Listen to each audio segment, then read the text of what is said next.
Alright, hello and welcome back to The Divine Deception. Tonight we're going to be continuing the last story, Showdown. Hello? Hello, Locke. Or is there another name you'd prefer? The instant I heard the automated tint of the voice, I realized what I was dealing with. Who I was dealing with. So I finally get to speak directly. You wound me. Saying it like that, it sounds like we haven't talked before. Oh, I didn't mean that. I just meant the first time I got to speak directly with the real you. So dramatic. And the real me, that would be at a chance here. If I confidently declared a name, it's possible they'd think completely figured it out and confirm it for me. So it left me with the big question. Who was the voice? Who was this quote-unquote god of Panthea? I couldn't hesitate for long, or they'd know I'm guessing. Ah, screw it. There are parts that didn't quite add up in my head, but this is the best theory I come up with. Come on, Kane, you know I'd recognize you no matter how we talked. I knew it. I knew you were good. I knew you were worth having some fun with. The moment I heard the automation dropping Kane's real voice speak, it all clicked. I knew my true enemy. The real monster of Panthea was right before my eyes this whole time. Kane Shea, the Demon King. Dang, that's a pretty prestigious title. Tell me, when did you figure it out? I knew you at least suspected me when you sent me on those wild goose chases. I mean, Polly and the Duots? The hell was with that? It's called creating noise, Kane. I learned it from you. I was just returning the favor. Fair enough, fair enough. You want to know, the reason I first started suspecting you is when I realized you might probably be behind my little near-death encounter on the Manjet. Oh yeah? How'd you figure that? The more I thought about it, the clearer it became. I was definitely drugged, and the only explanation that added up. Firstly, I was in a metal box alone. There was no smoke. Nobody seemed to aware of my presence. The only explanation was that drugging occurred far before I even stepped foot on the accursed ship. I met with you to learn the Manjet's location. Or rather, I did. Neat trick. I like it quite a bit. Anyways, you were so insistent that I at least got something to drink. I can't believe I dismissed that as a concern for my well-being at the time. No, when I went with the restroom to take a call, you definitely spiked it. Not an instant acting one, but a slower acting. Rarer, sure, but far from unheard of. And as it just so happened, the drugs kicked into effect right when I was inside a metal container on the Menjet. Yeah, I'd heard about that. Sounds pretty crazy. And even that didn't kill you? Damn. You know, you were pretty lucky. I just happened to be in a horrible situation when I passed out. I mean, it's not like I could have known I was going to investigate right after our meeting. Is that lucky? When you really think about it, there are tons of situations where randomly passing out with no forewarning will pretty much kill you. Driving a car, climbing a ladder, pretending to be a duo member, taking a bath, doing investigation. Hell, even passing out on a particularly bad stream Panthea might be a death sentence. Really, the only way randomly passing out wouldn't pose a major problem is if you were really some computer-loving recluse. That way, the sleeping pill acted as a natural litmus test. Pretty clever, huh? Is that right? You handled it like that because you were testing whether or not I was really Eris. Not like I could know everything. And it was also for some info scouting. I mean, if I got reports of Thane randomly passing out in a senior officers meeting, well, that'd be quite interesting. You thought I was secretly Thane? Once I got wind there was someone going around disguising as different people, I got real paranoid. Who knows who could secretly be the enemy? Anyways, even though I should have believed in myself, I wasn't confident it was you after thinking back to our meeting at Smith's, but it certainly skyrocketed you to the top of my suspects list. To be honest, I wasn't even sure about my suspicions until you dropped the automated voice just now. Ah, you mean I went and blew my load for nothing? Talk about jumping the gun. Guess I was just as eager to talk to you in earnest, that's all. Is that right? Well, here it is, an earnest conversation. Though I have doubts this is what you really want. You doubt my authenticity? Cruel, too cruel. Why'd you think I went through trouble of getting in contact with Bach? Before anything else happens, I really want to get the chance to speak with you, man to man. Man to man, or man to woman, or man to whatever. Look, my point is, you've impressed me. I'm not an avengeful guy. Mercury. Mercury, then. Let's be clear, you've been a real pain in my ass. Legitimately, I haven't run into anyone as proficient in that fucking things up as you for a while. Oh, swearing that early is probably gonna kill my, monetization. Oh dear. I think those skills could be put better use. Seriously? You're what, trying to pitch an alliance? Is that what this is? Why not? I'm a highly rational person, Mercury. I know you are too. Let's cut to the chase. You're here to scam Panthea for a shitload of cash. You sense there was money to be made here, and you were right. Let's be honest, however much money you make, it's going to be a one-time score. Work under my employ, you can make big money consistently. You've already proven the skills to worth the big bucks after all. So come on, is this really such a crazy proposition? Clearly you don't think so, but yes, it is. There's never been a chance in hell I'd work alongside you. Really then? Aw, that hurts my feelings, Mercury. What's a holdup? Actually, wait, let me guess. You don't like the idea of working under me, right? It goes against your sensibilities? You're not just after money, no, you're after power. Alright, well, it makes things a little trickier, but I could be convinced to, No, you don't get it. There's nothing you can give me that would make me want to work with you. I think you've misunderstood the situation, Kane. Unlike you, I'm not evil. I won't prop up what's essentially an evil empire. Evil empire? You're letting your Laverna slip out. Mercury, maybe you don't understand. I'm doing what I can to make a utopia. To make Panthea the utopia it was always meant to be. Of all this, it's for a greater purpose. Maybe you don't see it yet, but I've been 100% honest with you about how I stand on the current state of Panthea. Perhaps the only thing he has been honest about. The way it is, it needs to be this way at least for a bit longer, to set things up perfectly. It's the perfect. No, of course. Is the method perfect? No, of course, but what method is? I chose a bit of a dud choice on my part, and true, there's a number of small evils that must be tolerated along the way, but I know you're okay with that. I've seen how you work. Was that what JC was, a small evil? Oh, so that's what this is about. Oh, Mercury, how you disappoint me. Are you serious? This whole crusade was what, a revenge quest? Boo, 2 thumbs down. I didn't take you to be such a small-minded individual. Asked you a question. Was JC a small evil? How'd you even pin that on me anyways, out of curiosity? I know that after JC ran away from the first doo-wop mob sent to intercept her, she met with somebody she trusted trying to hold out. Based on all evidence, I'd say the most likely candidate for that role was the devil. Don't trust sources my ass. Why wouldn't you trust some random internet user who seemed to be against everything you were against? Side note, it's pretty vain to call yourself the god of Panthea, don't you think? Hey, it fit the crazy conspiracy theorist shtick. Right. That was the whole point of the devil, right? Amateurish enough it would never actually convince most people. To the average user, it would actually turn them away from such ideas, make them seem more outlandish and stupid, but by the same token, anyone already hot on your trail would almost inevitably make their way to the site. And with how much you insisted people get in contact with you, you'd trick people who were looking into your whole racket to come right to you. From there, you could monitor their progress, slip them fake information. Hell, your followers could even become another information network to abuse. And if they were getting a bit too close for comfort, you had a way to lure them out for the kill, like you tried to do with me. Like you did with JC. Not a bad gimmick, wouldn't you say? You know, in spite of myself, I can't help but be impressed by the artistry of it all. From one schemer to another, you have my respect. But I can't forgive what you did to JC. Look, if she was such a clever reporter, why'd she come running to the arms of a true enemy? Thanks to her pissing off both Daisma heirs, the Duats were already out for her blood. All I did was drop her off for them to deal with. Want to be mad at anyone? Blame Marduk. I'm pretty sure he's the one who took her out to the Manjet to finish her off. Oh, trust me, I've already dealt with him. So I've heard. Man, how do you have the time to go around keeping all those balls in the air? And here I thought I kept myself busy. Anyways, I'm sad that all the things that could keep us apart, JC ended up being the final straw. Doesn't seem worth it asking me. Please, I thought you wanted an honest conversation. If we're being straight with each other, you can never trust me, right? You knew the only scenario where I went along with your proposal was one where I intended to backstab you down the line, and you didn't intend to let me have the opportunity. This whole offer was a backup plan, just in case you didn't have enough faith in your main plan to kill me, do you? Before if I made it easier and put my head on the guillotine for you. Well, that shows me for underestimating your ability to avoid the choices that would lead to your death. Surprised I haven't learned my lesson on that front yet. You're right, of course. I was being real when I said I admired your ambition, but for now, I think Panthea is not quite big enough for 2 grand planners. I couldn't have said it better myself. The sirens I heard earlier were close. Damn it, this is bad. I want to keep Kane on the line for a bit longer. Tell me, why? Why do all this? What drove you to this point? You want to hear my motives, huh? Sorry, but nah. Motive speeches are good for little kids who cooperate. I think I'd rather hang up and let you die. Not gonna tell me? Fine. I'll just beat it out of you. Ah, I admire the spirit, Mercury, I really do, but I have no intention of making my location clear to anyone for the foreseeable future. You'd be much better served by making a run for it. Not that would do you any good. I've already turned every suit and thug in the city against you. At this point, there's no chance you'll be able to escape the city's metal jaws. Panthea will be your coffin. Only fitting, right? If you're gonna try and blow the place up, you should stay and face your explosion. By all means, put up a fight, kicking around in your casket. I'm very interested to see how much longer you can pull tricks out of your ass. Endless mode. How long can you survive? Try and get the high score. Kane, ready? 3, 2, 1, start. Click. Damn it. After my conversation, I was left there staying in Bach's apartment. I could hear police sirens all around. I was likely surrounded. Kane, you son of a... From the start, he was an invisible enemy I'd been fighting this whole time. I'd been close to getting him so many times. Hell, I even had him pinned to the floor before, and yet, now I was supposed to fight back. No, wait, this wasn't the time to think about that. Kane had given me a fair warning that I was in imminent danger, both long-term and in the immediate scene. For now, I should focus on getting out of this building alive. Stupidly, I had not brought a weapon. A gun afforded me a lot of options, and getting my hands on one was first priority. Luckily, I knew one idiot nearby and not equipped to handle one. I looked over the bathroom door. I spent a freshest few seconds brainstorming a plan. A gamble like this would probably work. I took a few steps to the front door and knocked heavily and covered my mouth and made a deep voice. Bathroom, please, open up now. Immediately, as quietly as I could, I rushed from the front door, standing at the bathroom door. There was a brief pause, then the door started open slightly. Bach was checking out to see pistol still out, to see if I was in the apartment. Maybe he thought I had left through the window. Regardless, it was a dumb move for him. The moment I saw the front of the pistol poke out, I grabbed it and pointed it down. Then I closed the distance and punched Bach in the gut. Bach was by no means a fighter. With one simple maneuver, I had disarmed him, picked back up the gun, and pointed at him. Locke, I'm sorry, I can explain. I mean, you're a criminal and all, and I heard if I... Save it. What? I wanted to be pissed at Bach for effectively stabbing me in the back twice, but again, he didn't owe me anything, and at this point, I had larger fish to fry.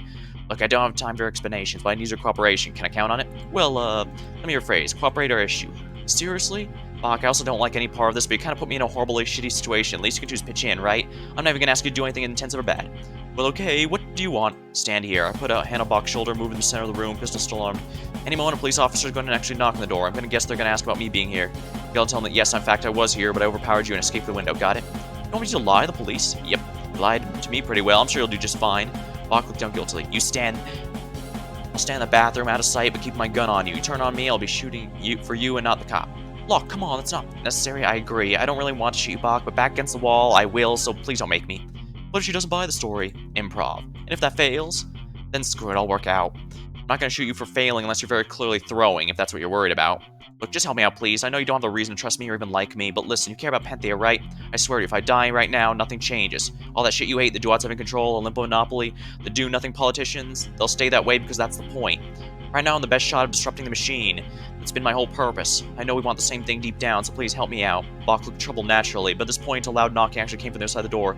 Immediately, I backed up to my position. Police, open up, please. I have questions need urgent answers to. Bach took a half step toward the door before realizing I was supposed to leave spot. It's unlocked. Come right in. I heard the sound of a door opening and footsteps. Mr. Underwood, correct? Oh, you know of me. I do. You're running against Governor Ija. Right. Oh yeah, that might be a bad combo. We have received reports of a highly wanted, highly dangerous criminal in your apartment. Is that true? It is, or was, rather. They came to, well, con me, I guess, but there was an argument, well, about political differences, I suppose. For no reason, I began to flash back to investigating Nahoy's nest. Turns out Bach had a real habit of adding way too many details to his lies when he hadn't prepared them.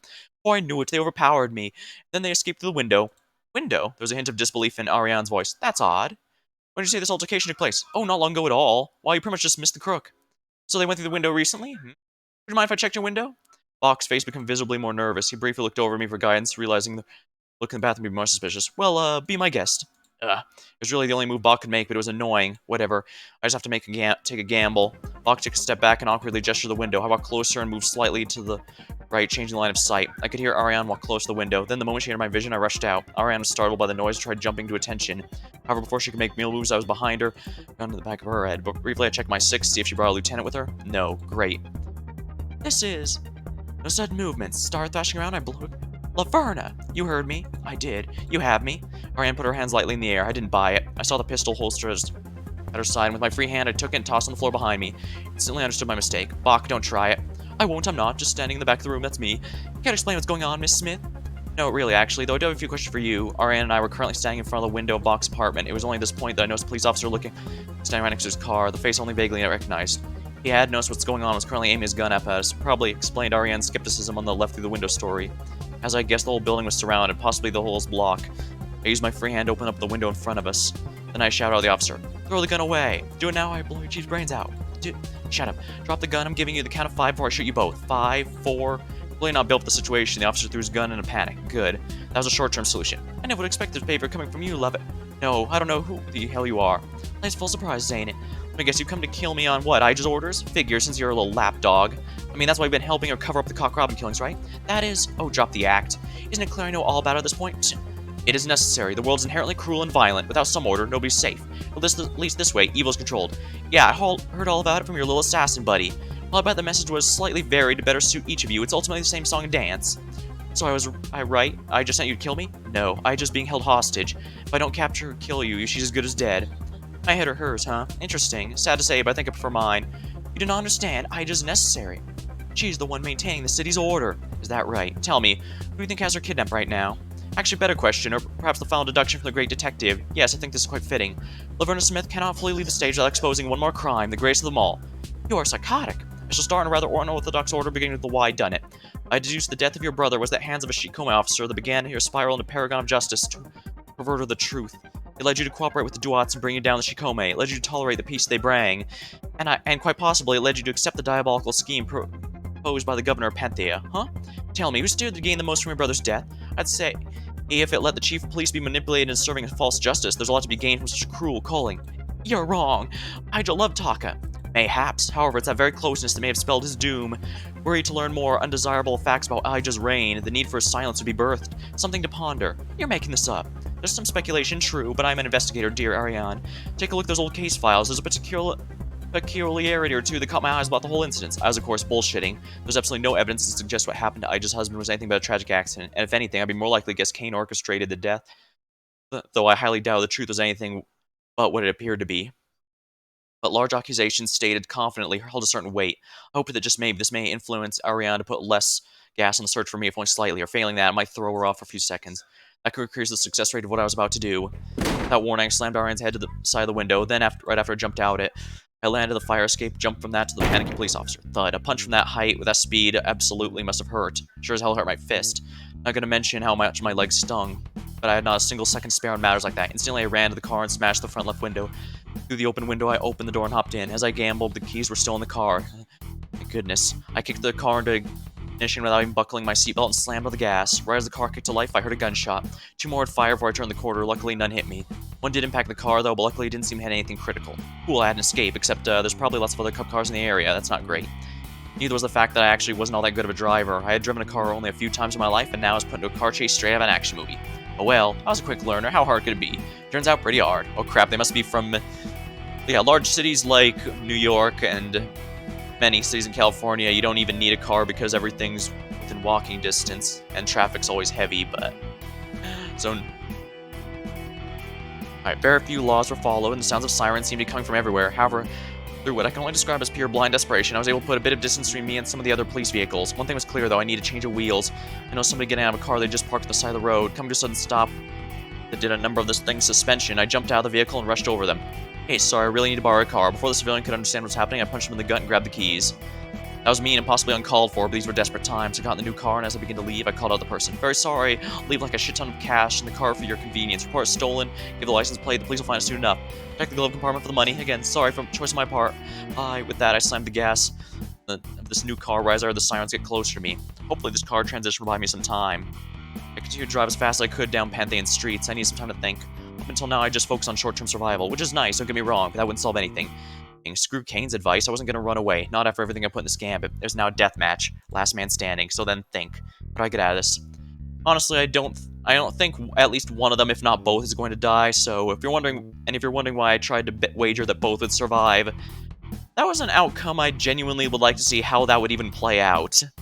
I don't think it's actually likely to happen, but who knows if maybe it could happen and something really interesting goes down. Most likely not, but hey, yeah, as we've seen before, I'm not averse to out there bets just for the fun of it. What options do I have? My mind was just scattered. There were too many factors to keep track of, too many bits of information that might end up being relevant. And all the while, I was dealing with an unprocessed thought. I finally found them. I found the architect of JC's demise. I could finally finish the plan. When I went to Panthea, I really wasn't sure what to expect, but I didn't have a choice, really. There was no way I wasn't going to come. Not after the video message JC sent me. I watched it a number of times. I could practically play it in my brain at this point. Alright, okay, I think this should work. Good. So, hi! Or what do you want to be you want to be addressed as Mercury now? So stupid. You're still a child, you know that? Whatever. I don't have time for that. I don't have a lot of time, period, actually, so I'll just get to it as fast as I can. I'm sending this video message because I might die very soon. Hopefully that's not the case. Hopefully you'll get the message in a few days saying... For me, in a few days saying, hey, I'm still fine, please forget I said anything, but if you don't after, I don't know, a week, I probably died. Sucks. As you likely know, I'm working as an investigative reporter in Panthea, trying to do good, shed some light on things that people are trying to hide. Turns out a lot of people have a lot of things to hide. Again, I'm low on time right now, so I just straight up can't list all the evidence I found. And to be honest, knowing you, I'm sure you don't need that from me. The important thing to know is this. Panthea is not okay. There's so many horrible aspects to it, so many I keep finding, and you know, I feel like there's a common cause to a lot of these things, but I can't place it. I always end up poking around in places I really shouldn't. If you were here, you'd be laughing at me, I know. So much of a tattletale that I'd literally get killed for it. Some irony there, I guess, but yeah, I guess I got too close to some truths, and now I'm on people's hit lists. Any minute now, the Dwots could storm in here. I'm reaching out to you. I guess it depends. Before anything else, I just want to apologize. Back after your mom. Look, I was in grief too. I spent so much time with your family. Your parents' death affected me too, but that's not an excuse. Oh, does that mean as bells they weren't making the story up? Interesting. You were sad, you were scared, you needed a friend, and I didn't give that to you. For some stupid reason, I decided to be accusatory, aggressive. Talk about how I warned you not to do anything stupid. I pushed you away at the lowest point, and that's not right. I weighed on my conscience since, so I need to apologize. I don't like how I was back then. Aside, I don't regret my reaction to our next meeting one bit. I can't believe you thought I'd be... I don't know how you thought I'd react, but regardless, it was stupid. I know life hasn't been fair to you. I know the world's a terrible place, filled with horrible people, but the answer isn't to embrace that. Honestly, teamwork, empathy, these are positive traits you used to have. I know, you're not some criminal, you're better than that. At least that's what I thought. Now I'm not so sure. Maybe Panthea's made me jaded. As I'm ending this message with 2 different requests to 2 different people, if you agree with what I said, if you listen to what I told you back then I'm talking to. To you, I just have one request. Don't do anything. Live a good life, a better life. Put your skills to good use and remember me, and treat this message as a final goodbye. I'm heartbroken now about everything played out for both of us.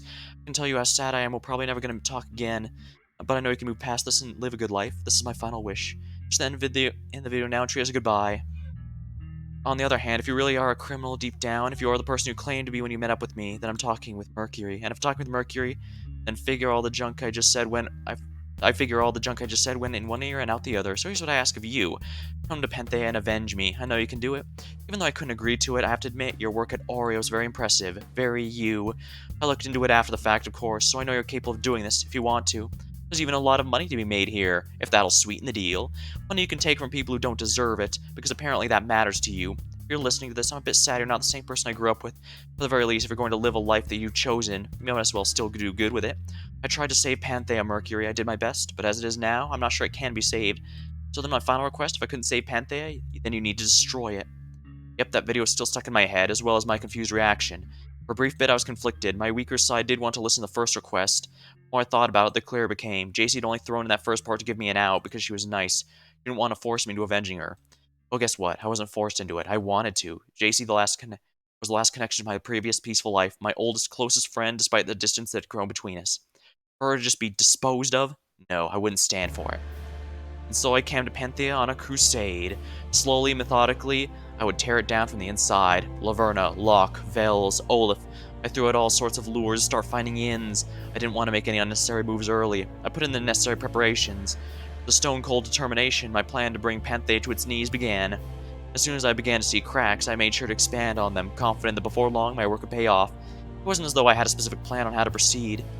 I just gave myself a lot of options and waited for the right opportunities. I would burn away the corruption JC was chasing.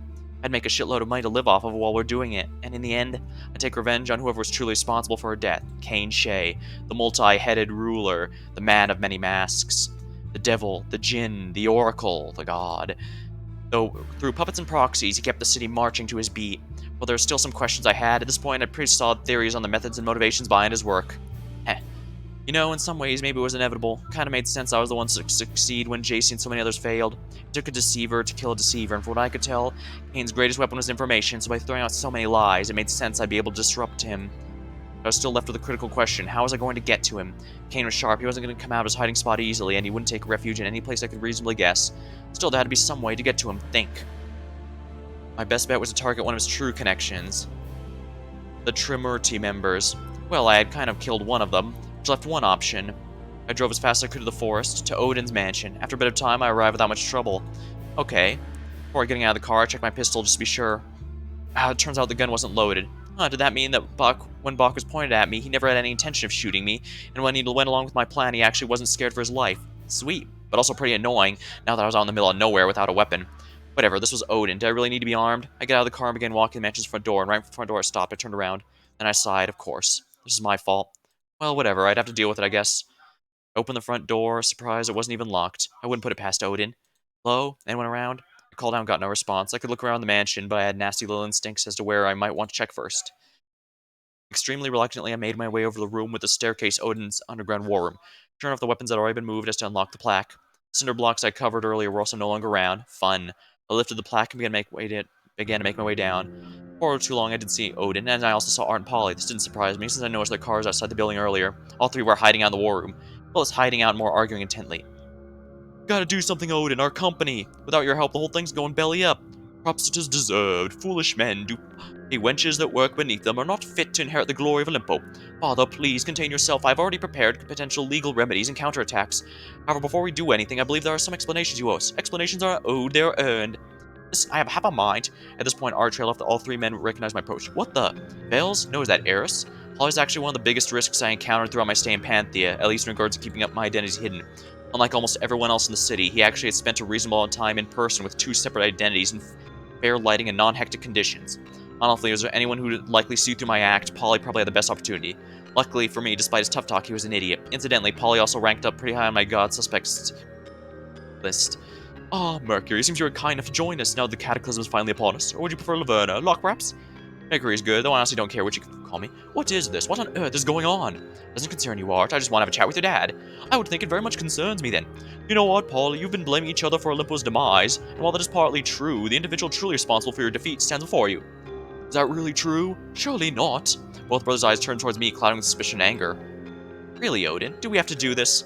At this point, you should surely understand my philosophy. The weak shall be trampled. Now your mental shall truly be tested. Art, Polly, this individual is the enemy responsible for our downfall. Here to finish the job. Whichever you kills him first inherits all I own. For a minute, neither of them made a move. For the record, I'm not doing this for your stupid will. Saying that, Art reached over and grabbed a sword from a nearby display. He held out what looked like proper form. Of course, Art would know sword fighting. Settle things like this. How barbaric. You know, screw it. I've been looking to take out this anger. Polly reached over, slammed a wine bottle on the nearby table, creating an impromptu weapon with such speed I had to wonder if he'd done it before. Now, guys, we don't really have to do this. You have struck at my legacy, child. You stand against the dyes of my blood itself. I grim at ambition, but there are certain things I shall not abide. Crumbling my company is one such sin. Make it out of here alive. Consider yourself pardoned. Shut up, old man. No, you talk about what will happen if he gets out alive, and I'm gonna have him bleeding on the floor in 20 seconds. Just out of my way. Guess we're doing this. Skip it. Yeah, we're just gonna get to the fun part. Art started by rushing up at me and swinging his sword with deadly force. I could immediately tell he wasn't going to just be swinging once. Art let out 3 deadly slashes, each with incredible lethality. There's no way to thread that needle. Instead, I kept my distance, jumping back out of the way.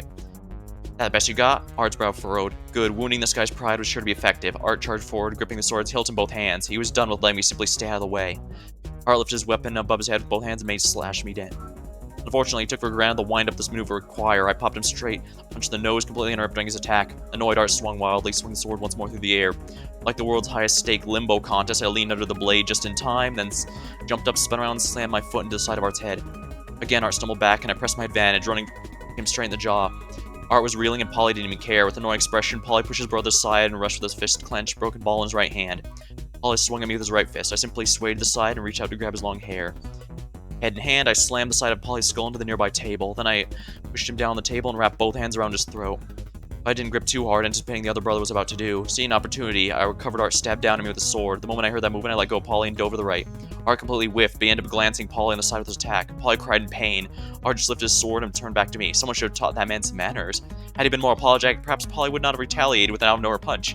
Art cried a similar and then turned to face of all people Polly. I could barely hide my smirk, but then, just in time, I crouched down and one hand on the floor. When outstretched, I ducked out of the way as a loosed arrow flew out over my head and dangerously close to Polly. I turned around and saw the grinning Odin with a crossbow. Oh, damn! If you want anything done, you have to do it yourself. I could almost hear him saying that aloud. True, I suppose. As Odin attempted to load another arrow, I decided to take care of the weakest target first. I ran over and kicked him in the stomach with full force. Gracefully, the man slumped over, collapsing to the ground. Odin's godlike nature didn't hold up to scrutiny, it seems. In reality, the man was no more than an old, crazed man. Not someone that should be picking fights. Turning back to the more pertinent threats, I saw Art pick up a nearby shield. You know, Polly was running on the table, clearly having a specific display in mind. While that certainly felt ominous, Art posed a more immediate effect. They were certainly making liberal use of the weapon display. Should I follow suit? No, and the time it would take to grab a weapon, some Daisma, unsure which, would make us an opportunity attack. In addition, I couldn't claim to be particularly proficient with any particular weapon. I just do the barehanded. I rushed at Art, now hiding behind his shield. As I approached, though, he peeked out, clearly acknowledging my approach. Ultimately, Art refused to take any proactive attacks, fearful of reprisal. Instead, he simply stayed hidden behind the shield. I could work with that. I continued to run, and right when I got within range, I jumped up. Then, in an act of acrobatics that impressed even myself, I used the shield as a leap pad to bounce in the air. Looking at my midair form, a look of fear passed over Art's eyes. He held the shield above in a hollow attempt to block my attack. It did a little stop my momentum when I fell back on him, and before I knew it, I had him pinned, one foot on each of his wrists. In a one-on-one fight, this would be curtains, but to my great displeasure, it was not one-on-one. Despite my best wishes, I couldn't help but look over to the left, and sure enough, Polly just pulled out a classic dueling pistol off the rock. Well, shoot. Just in time, I dove out of my way as Polly fired a bullet right in my direction. I swayed down on the desk and until I heard the sound of Polly approaching. Before I knew it, I saw him jumping over the desk, pistol aimed down. Luckily, his loud approach always signaled his general intent, and I was prepared to jump out of the way. Fortunately, I ran to the now recovered Art. Well, shoot. He lifted his sword, which he picked up off the floor, and lifted it before flinching. Wyatt turned around and Polly left his pistol once more. I was clearly none too pleased with the prospect of Polly missing and shooting him. I thought Polly would completely ignore this concern, but to his credit, he hesitated, slightly lowering the pistol. Then, after a moment's contemplation, he reached over and grabbed a hand axe with his free hand. With the same clear motion, each rushed to slash down. This was my moment. I caught the arm that held the axe mid-swing, moved forward, and slammed my head into Polly's. Not a second to waste, I grabbed a handful of Polly's hair, brought his head down to my knee, grounding another critical blow. Oh. The eyes should be before that, see? Oh well, with the amount of text in this game, I can't be surprised if there's a few typos here and there. Nothing to really be concerned about. I caught the arm that had the axe mid-swing and then moved forward and slammed my head into Polly's. Actually, I think overall there's been less typos in this one than in Zodiac Good Trial. It's pretty nice. It's not a second, especially since this seems to be a bit of a longer story, which means more text I have to go through. Alright, not a second to waste, I grabbed a handful of Polly's hair and brought his head down to my knee, landing another critical blow. In his stupor, I reached down and grabbed the pistol from Polly's hand. His face reacted, and he tried to reach out for it. Instead, I just clocked him across the head with the butt of a pistol. Third time's the charm. Polly was completely knocked to the floor in this instance. Then, without any hesitation, I turned around and pinned the pistol in the other direction. As I did this, Art stopped to swing, aimed directly at my forehead. The blade stopped maybe a foot above its target, if that. Art's toes was frozen, unable to make the final swing, knowing what my reaction would be. It's over. Drop your weapon. I said this not as a threat, not with rage, not with fear, just as a flat statement. Art just stared at me, filled with emotion I couldn't even peg. Whatever it was tearing him up inside. For a few painful seconds, no, he moved. Then, punk. Blank expression, Art just dropped his sword to the side. The minute the sword hit the floor, I leaned forwards and punched Art straight in the stomach. Then took his recoiled body and threw it over the wall where his brother and father lay. This moment, the entire Diasma clan was incapacitated. Good. Now that's settled, I need to get to work. I picked up a sword and held it to Odin's neck. What do you know about Cain Shay? Talk. I'll kill you. I know you won't, not while I'm needed.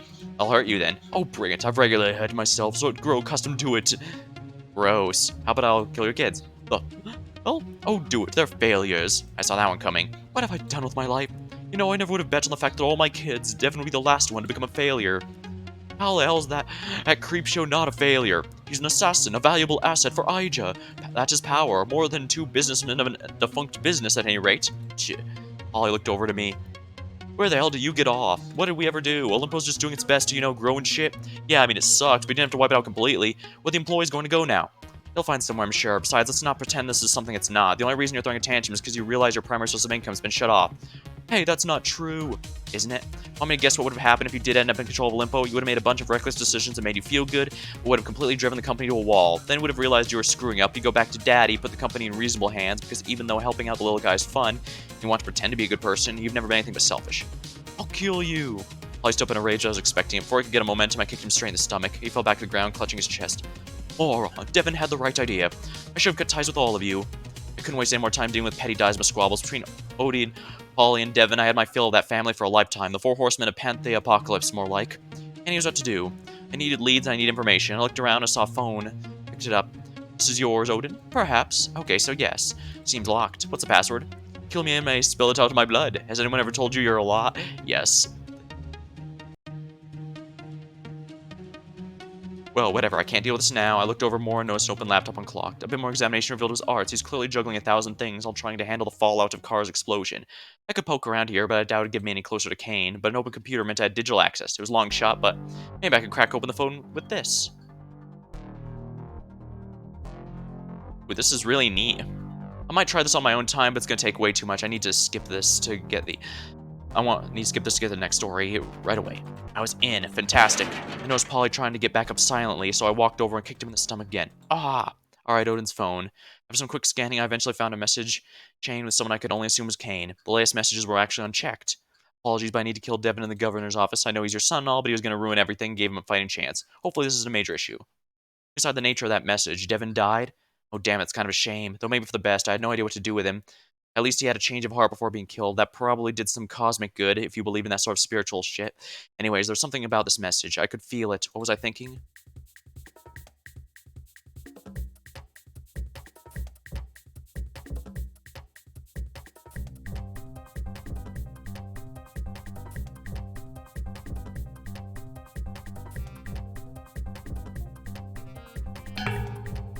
Where...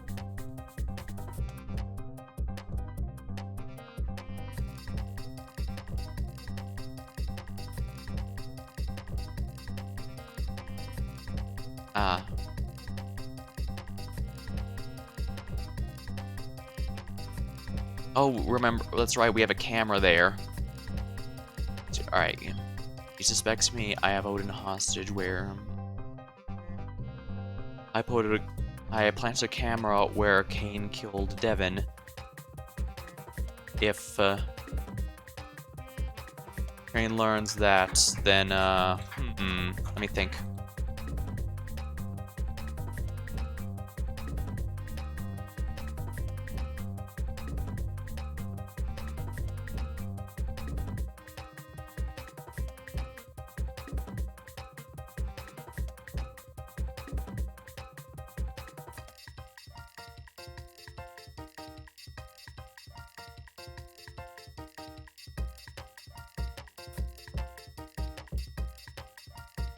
Alright, I think this is it, because I have Odin hostage. No.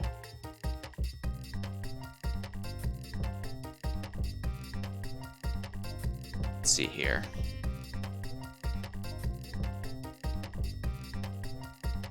Alright, Cain can't trust others. Let's see here.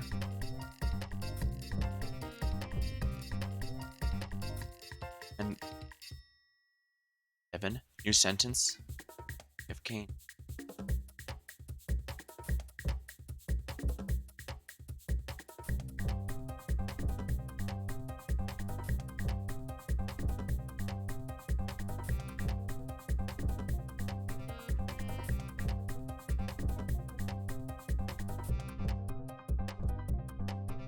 Alright, let's see here. I'm pretty sure I have this first sentence correct. I planted a camera where Cain killed Devin. And if,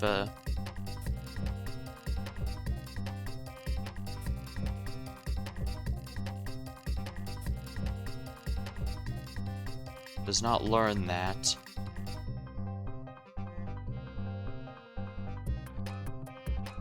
doesn't suspect me, then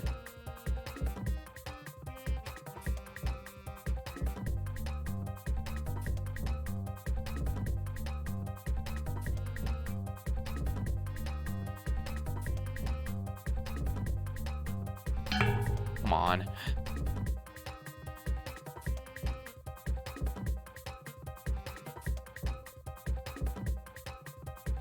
Maybe I need to have these reverse. Cain killed Devin where I planted a camera.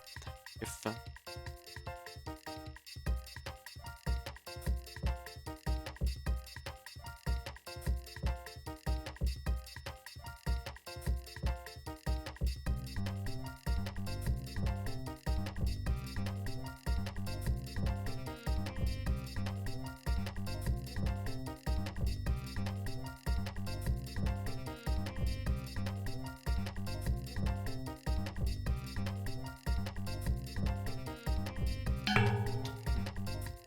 sure I can get this. I just need to figure it out.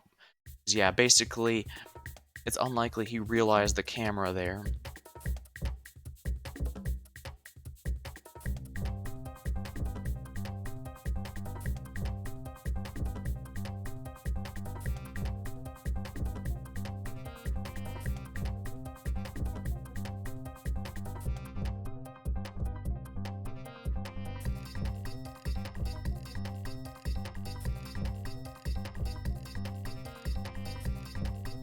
Oh, thought I clicked on a different one, but it says Cain is not suspected.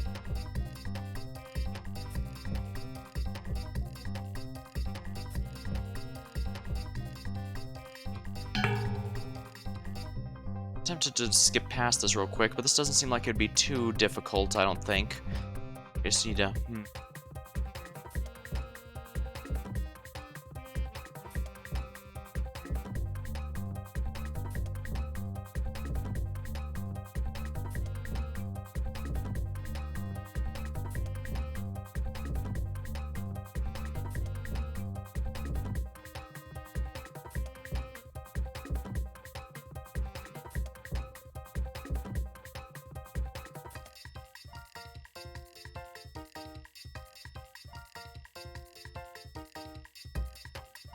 Because, let's see here.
Oh, this message.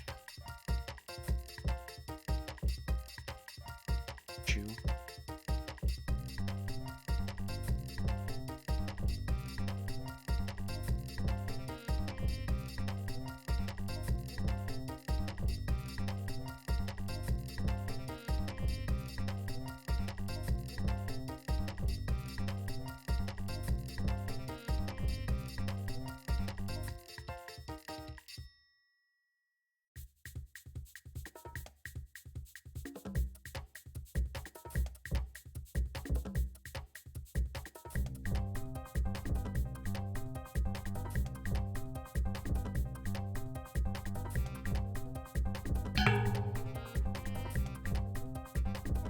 I'm pretty sure this first sentence is complete. Yeah, I'm pretty much confident I have the first sentence correct. It's just the second one I'm having trouble with. If, what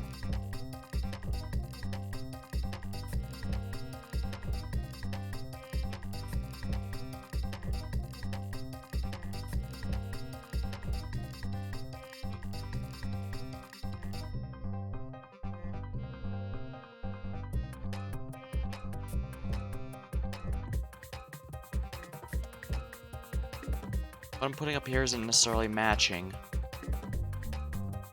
Yeah, I'm not sure if it's a glitch or what.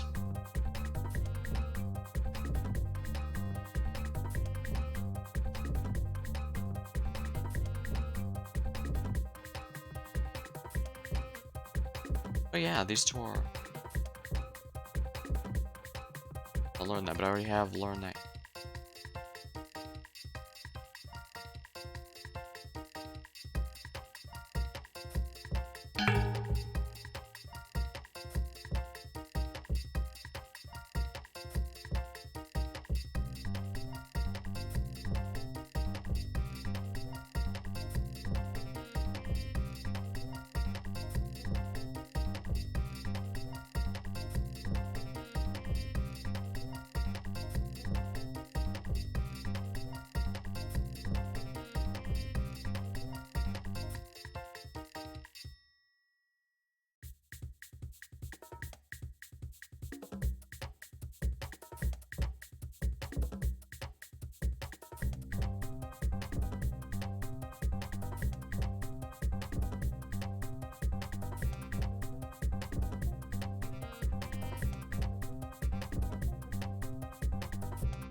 If.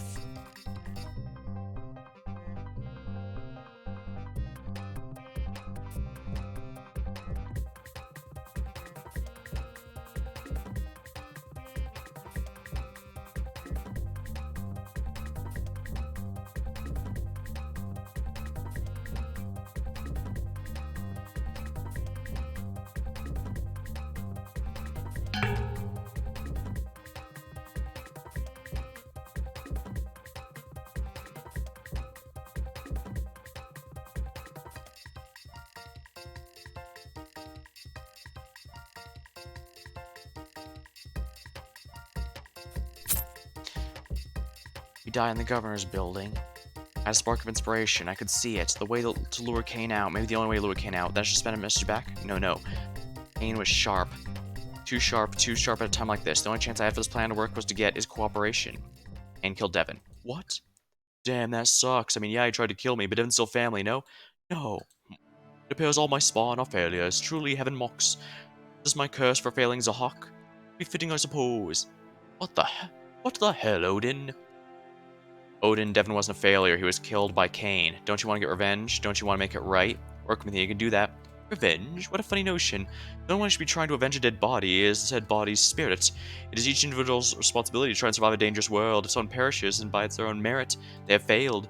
Cain killed Devon. I imagine there was a good reason for it. What kind of reason would there be? Quiet, Polly. The adults are speaking. Odin, you can't be serious. Your son was murdered. Your legacy snatched away. You won't retaliate in the slightest. You knocked out my company, and I only sicked two idiots on you. I believe in live and let live. But why? I already told you. You're not the first I've met with this sort of ambition. You're not the second either. My mind started racing back. Besting is a requirement to make anybody you back. You told me that. So then, Kane won your approval. In many ways, yes. Now you brought yourself some value entering my domain, solving my brother God's puzzle, and besting my sons in business and combat, but still you've not shall not get me to switch ships that easily. I thought about Odin's words, I thought about them for a while, then I had an idea. It was a bad one to be sure. There was a saying amongst lawyers, never ask a witness a question you don't know the answer to. By the same token, there should be a saying among swindlers, never enter a gamble you don't know how to win. But I was running out of time and certainly had options, so alright then, let's win your backing by besting you. Oh, the most talented deserve to thrive, right? If I can prove myself right here, right now, then will you cooperate? Interesting proposal. Quite interesting indeed. And pray tell, how do you wish to prove yourself? Let's finish. The match was interrupted. Match of star alignment. Oh, you think that's worthy enough challenge to prove yourself? I mean, let's finish the way we left it. You're the ruler, I'm the dreamer. You get to choose who gets what cards, and I'm still beat you. See by the look in Odin eyes that I had him. It was too poetic, he couldn't possibly resist. Good, good. This is a good final test indeed. An impossible task fitting for an impossible ask. One round, though. I'm on a time crunch. Oh, yes, one round. One round to decide the fate of Panthea. Should the outsider be put in their place once and for all, or will the path to salvation open? The only way to learn the truth is to duel. As Odin set things up, I felt my brain go in overdrive. Focus, focus. I had to win from the Dreamer's side cards 1 through 6 somehow. I'd got myself in this gamble without thinking. I certainly couldn't get myself out the same way. What was Odin going to do? I need to figure out a way to beat Odin. Forget winning. I need to figure a way to survive. He was good, but he wasn't invincible. What's his weakness? Odin possessed an extraordinary advantage with these dealt cards, and he was likely familiar with playing the setup. Unexpected trick is the only way is chance. Not a blatant cheat. Odin wouldn't respect that. Last time Odin was cheeky, holding the dangerous 7 card. I doubt he pulled the same trick twice. Something close to say a loophole. I should assume his hand will consist of the same numbers. I couldn't beat Odin, not at this. Worse, Odin was likely to dump the lower cards in the ends of the sequence, where they were less vulnerable. Perhaps Locke, being king of cheap tricks and the rules lawyer, ain't gonna have the chance. Last time I thought the first 3 cards were my opportunity. So then the question becomes, where's the loophole? Maybe that was my in. Odin has options, so what was the ill-defined piece of this game? One thing not in focus, but nothing came to me, and why would it? There's certainly a lot of elements to choose. The start of the game was the most important, so naturally Odin knew it best. Nothing in those first 3 cards would catch him off guard. Well, shoot. Must have made a mistake. So then the question becomes, where's the loophole? Clearly Odin already had those bases covered. What was the ill-defined piece of this game? The thing not in focus. I should think about how that would be a possible win for me. There was certainly a lot of elements to choose from. Let's be objective. The only realistic way to make an arm alignment with my 6, 5, or 4. For one, you need a final neutral card that's at the end of the table the whole time. Wait a second, that was it, the final card on the table. Sounds simple when you put it like that. The rules said you could put chips on any card during a turn. What if I placed the chips on the final card before it was flipped? Only problem was, Odin wasn't too keen to let me in on alignment. I mean, Odin probably wouldn't see that coming. This might be a crucial break. Odin would separate his dangerous cards whenever he saw one of mine. So a follow-up question, how do I abuse this? I need to use a chip, 2 chips to cause an alignment. Well, let's assume he plays it safe, hides a 7 as the final. That's assuming he placed a 9 as the last card on the 7. If he placed an even, then theoretically I could do anything. Unfortunately, that ideal scenario would have happened. I'd need to spend at least 1 turn on chips on my last card. In likelihood, I would need to spend all my chips with a size chance. However, if I pre-placed a chip on my final card on my second to last turn, making an alignment would be possible. At that point, Odin would simply need to spend 1 chip, and my attempt would be thwarted.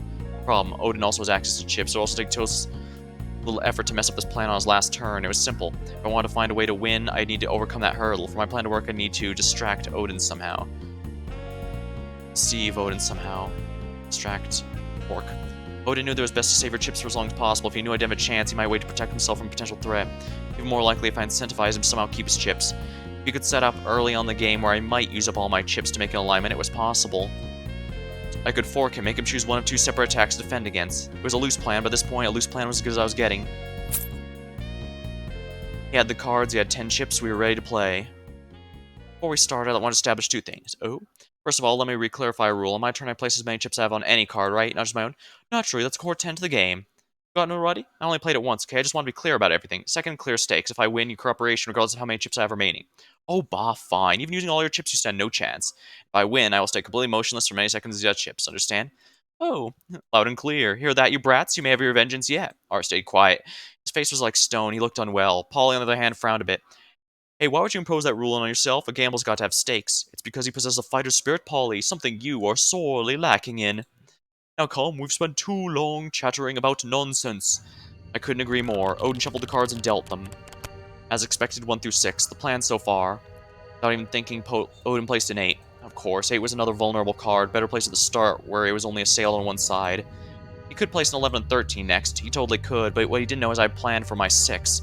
And even not using 11 and 13, I would look helpless. A single chip on his behalf would completely wreck my plans, so I placed a 5 and held my breath. No, I didn't do that. I couldn't show it I was worried about this turn, so I waited. And then, like a beam of heaven, Odin placed a 10. I didn't react at all, I just pretended to think. Then I placed down my 2 and began to tap my foot in a rhythmic but increasingly quick manner.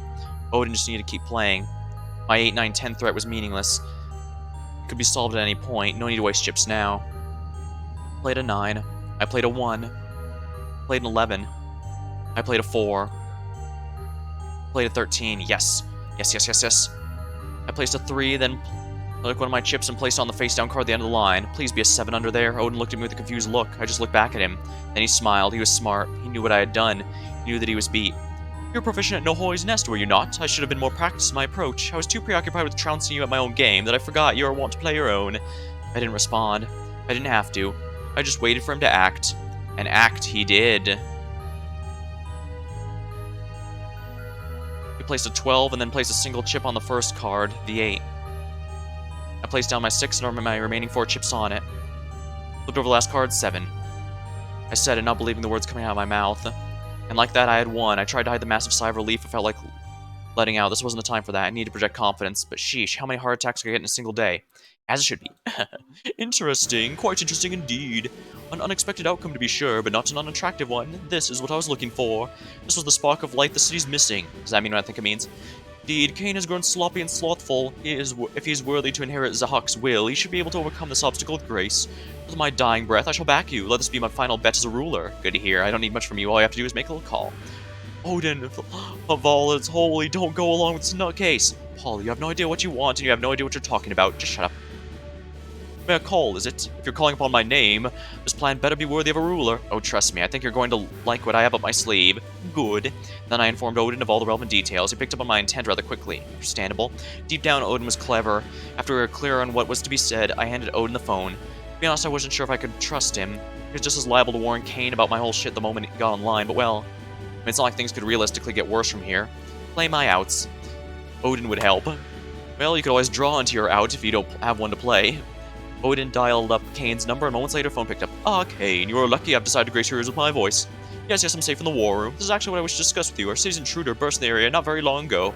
No, I'm okay for now. Art and Polly were able to handle it. Of course, they didn't finish the intruder off. They're competent. They were just able to take the fight out of the bunker, and I locked them all out. So who's to say what will happen when one side wins? If the intruder is victorious, perhaps they shall try and break through the bunker. Regardless, I have information I wish to convey to you. Naturally, it is important. I got your message about killing Devon. I always knew he was a weak one. I could care less about how he was handled. However, he said you fished him in the governor's office yet. That may raise a problem for you out the line. You see, it was a brief conversation with a stranger, but in it they quoted the governor's words spoken in confidence to Ariane. I can only imagine that such an exchange was captured by a bug of some type, be it listening device or camera, hidden in said office, and I would wonder if said device is still present. Interference, Kane, inference, Kane. In inference, you know this individual's capabilities as well as me. Surely he had several opportunities, no? The relevant fact is, if you did end my son's life in that office, so you see the rub. Good. You were always clever. It would be unbefitting for the successor to be defeated in such a trivial manner. If the challenger is to dethrone you, I wish for it to be a grand battle, not a rogue mechanical device. Yes. Good, then I shall take my leave. Just like that, he hung up. So and well. It is done as you wish. Now go forth. The fated clash awaits you. Fated clash, my ass. Get yourself killed, asshole. That does it. Shut the hell up, Polly. Seems one of you still has a spark left. You shut the hell up too, Odin. You two ruined my life. Ruined your life? How dramatic. I gave you everything you ever asked for. None of that shit matters. I am smart. I am determined. I am capable. Those are traits inherent to me. I would have had an excellent life regardless of the circumstances of my birth. What you gave me, Odin, you monstrous king, is a warped perspective of the world. And for whatever reason, I believed you. I followed you. And look where that brought me. Relying on underhanded tactics, accepting death as a calculated loss. I am unforgivable. Polly, Devon, we were all transformed into beasts. That is your own fault, just because you were not— No, Odin, this is on you. You claim to care— Odin, this is on you. You claim to care about your legacy, but it is by your hand the dies of my family will go down as scum of the earth. By the end of this, I'm going to end up in prison, and my only consolation is by accepting my fate, I'm consigning you to yours. You're going to live to understand that every warped, shitty belief you hold is worthless. Odin said nothing. Surprisingly, these words actually seemed to get through to him, somewhat. Polly just sulked. On the surface, it was a bit surprising that of the two of them, Art was the one that had a change of heart. But I guess it made sense. He had always been the mature one. Art turned to me. Oh, I'm so sorry for my family. Please save Panthea. I'll do my best. I gave Art a token nod and turned around. Honestly, I couldn't really give a shit whatever personal revelations Art might be going through. Sure, it was neat that Art came to the realization about himself, but at best it was just a way of shirking responsibility, and it was too little too late. In the meantime, I'd be busy dealing with the shit that actually mattered. I climbed out of the war room, exited Odin's mansion, and got back to my stolen car. Time to head to the governor's office. I slammed on the gas pedestal and made good time. The governor's office wasn't super far from here, but if Kane happened to be hiding out close by to it, well, that couldn't be helped, would it? It'd probably be fine. I had successfully lured Kane out. I was certain this would work. Why? I was counting on Kane's fundamental nature. He was smart. Smart enough to realize I totally would have put a camera in Ija's office. Because, hey, I did. More importantly, if he personally did kill Devin in the office, then I knew it had to be him retrieving the camera. Not some henchman, not a proxy. Him. Why? Because in his mind, he couldn't picture anyone who wouldn't check the bug for information themselves. It's what he'd do, after all. And he couldn't let somebody get leverage on him. So then, spurred by a trusted confidant, he'd go and check for the recording device himself. That's what I'd... That's when I'd be there. I'd confront him in the office, and I thought some more about things. I was going to beat Kane. While I drove, I took out my phone. Before long, I arrived at the governor's building. I noticed some other car parked nearby, a familiar car, belonging to a familiar reporter. Well then, here it was. Do or die time. One way or another, things will be coming to a head. I could only pray for the best. I parked and got out of the car, took one final breath, then I walked over to the building's front doors. I actually wasn't totally sure about how to proceed from here. Luckily, it turned the front doors were unlocked. Well, that was easy. I entered the governor's building and looked around. I didn't see anyone. Was Kane in the office? It was likely. There's one thing to do, I suppose. Steeled myself and head down the hallway that led to the office. I just have to see. Click. Thud. What the hell? I looked back and forth, panicking. What was going on here? Without warning, Big Mel's shutters dropped in front behind. What the hell was happening here? As if to answer my question, Kane casually walked out, smiles plastered across his face. Well. Turns out there's a few mysteries of the city you didn't figure out. Good to know you're still followable. I was getting worried there for a moment. I racked my brain, and instantly I found evidence the security system measure existed in my memory. Shit, I should have... No, actually, if I'd concluded there's something like this from Gani's reaction when he tried to enter his lock, I'd been completely crazy. Thinking about it, though, there must have been some way to deactivate whatever the setup was over the front desk. Not that mattered much where I was standing. Oh, watch out, by the way, the fences are electrified. Don't want you zapping yourself. Seriously? Yeah, it's messed up. You're not surprised to see me. Oh, here, I had a hunch you'd be showing up. The story about Odin just so happening to hear this information that tipped him off recording just happened to seem a little too good to be true, you feel me? I was grateful, sure, but life doesn't often give you much to be grateful of. That's what tipped me off. How oddly defeatist. Kane shrugged. Marduk was always reliable, straight shooter, man of his principles. Odin, though, he was always far too eccentric. Always figured that eventually he'd end up biting my hand one way or another. Guess that day's today.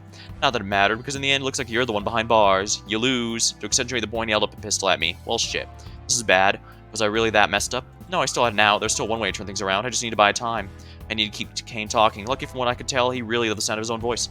Your motivation behind all this, you're really not going to tell me? Oh, why would I? No need. I've already figured it out. Oh?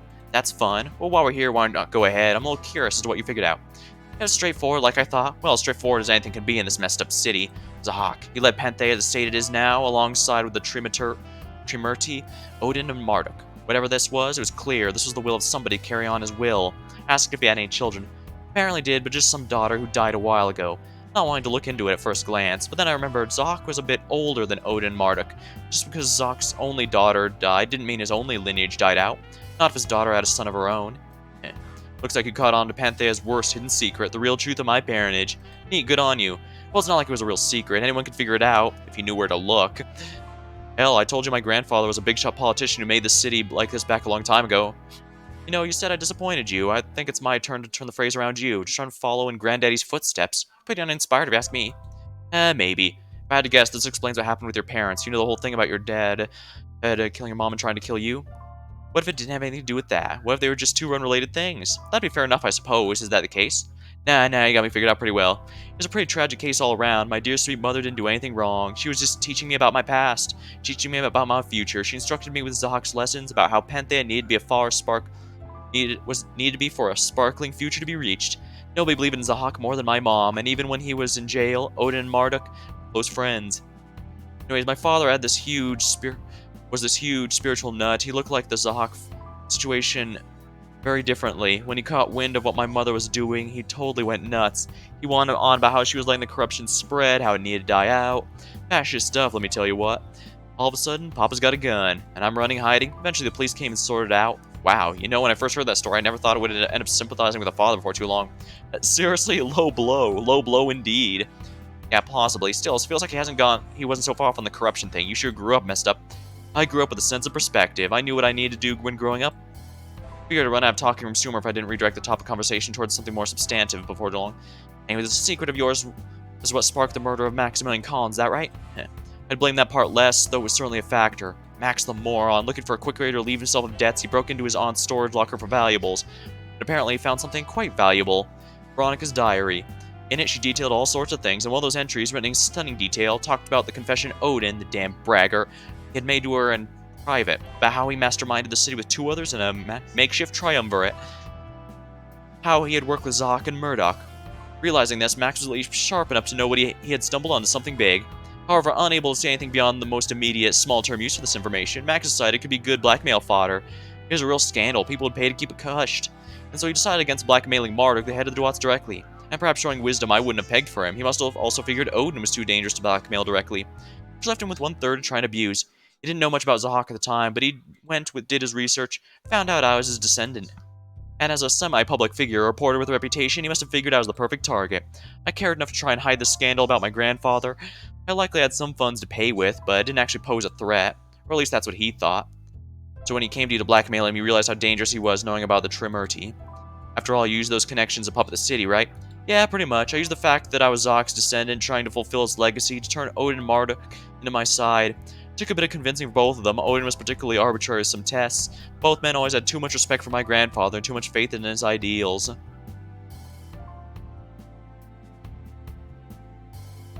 Even if they'd grown older past the whole thing, they still felt like they owed me their ear, even if only to swap information. Being able to pull some strings with Odin Marduk gave me the sway I needed on Olimpo and the Duat fronts, but if Maximilian Collins knew about the Trimurti, my secret was a threat. Honestly, I didn't even mind the blackmail that much. I could easily put together that sort of cash. The issue was the information he knew. Even if he promised not to talk, an idiot like him, he was bound to slip up. Get more debt, push for more money, just a general liability in all senses. So I just took matters in my own hands. Don't like to for obvious reasons, but sometimes it's called for. The night of the gala, I put his body in the truck and brought him over the dump it outside the venue. Matched with the bell, the crime was neatly pinned on a double killing for the cock robin killer. Good way to cover my tracks. A little late on my part, but good to know I finally solved the case. Did you? I mean, what the hell? I'll give it to you. I needed to keep jumping topics for Kane to keep interested. I mean, you say you used your pretty connections to sway Olimpo and the Duats, then to complete the trifecta, you just need to put the governor into your debt. That's where the Djinn comes in? Oh, you know about the Djinn too? Damn, you are thorough. But yeah, I told you all the way back then, given my history, there was no chance I could ever be elected legitimately. And that was fine. I had learned from Zahak, and I had learned from his mistakes, too. Being governor openly has too many weaknesses. Made you high profile, which then made you a target. It's also the most temporary of the three heads. I wanted my plans to be a bit more sustainable, so electing a puppet head made more sense, Damn, I think I kinda screwed up. Sure, I just seemed like a good choice. Vaguely resembled Zahak, likely fall under the influence of the Djinn, easily selectable. In early days, I was really big on keeping her in the front, but before long, she just wasn't working out. She acted too slow, hoarded too much power. She lost the plot, so to speak. I mean, I am a very patient man. I was willing to wait if that was what perfection took, but even then I had my limits, and I just reached them. That's why you were having more coverage on the Oracle. That why you were having more coverage on the Oracle that wasn't just pro-Ija, transitioning away from back here? Well, then the fact I just needed to keep up my credibility, of course. So then Bach is your next puppet? Is that what you contacted him with?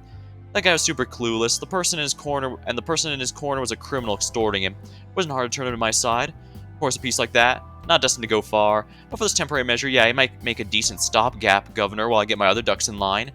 I didn't have a clever response. Aw man, this was fun. Really it was. I mean, incredibly frustrating times? Sure. Looking at it from a grand scale, I did enjoy this little game the two of us played, sniping back and forth at each other. A weird, cold proxy war that's finally come to a head. It was the most interesting to happen in a long-ass time. Not that I do it for the entertainment, but, it's a nice perk. Shame has to end now. No, a bit more time, surely I can fix this a bit more time, keep him stopping somehow. You don't do it for the entertainment, huh? Then why? What's the point of it all? Oh? I thought you already figured out my motive. I mean, I know you're following Zahak's footsteps. What the hell does that even mean? Do you even know? Oh, Mercury. Again, I told you my motivation straight from the get-go. I believe in amassing power as a way we make Panthea a paradise. I just want to make improvements, and I want to keep everything in line. Trust me, I've given a lot of thought to all this. It's the best way for long-term growth. The issue you often run into with these attempts at paradise is that so few people can really share a vision. I guess that was my problem with Ija. But I find there's a lot of different paradises, each better than the one we have now. If you just pick a direction, march forwards in it proudly, you'll make something better than what we have around here. So what, you just want to play God with Panthea, is that it?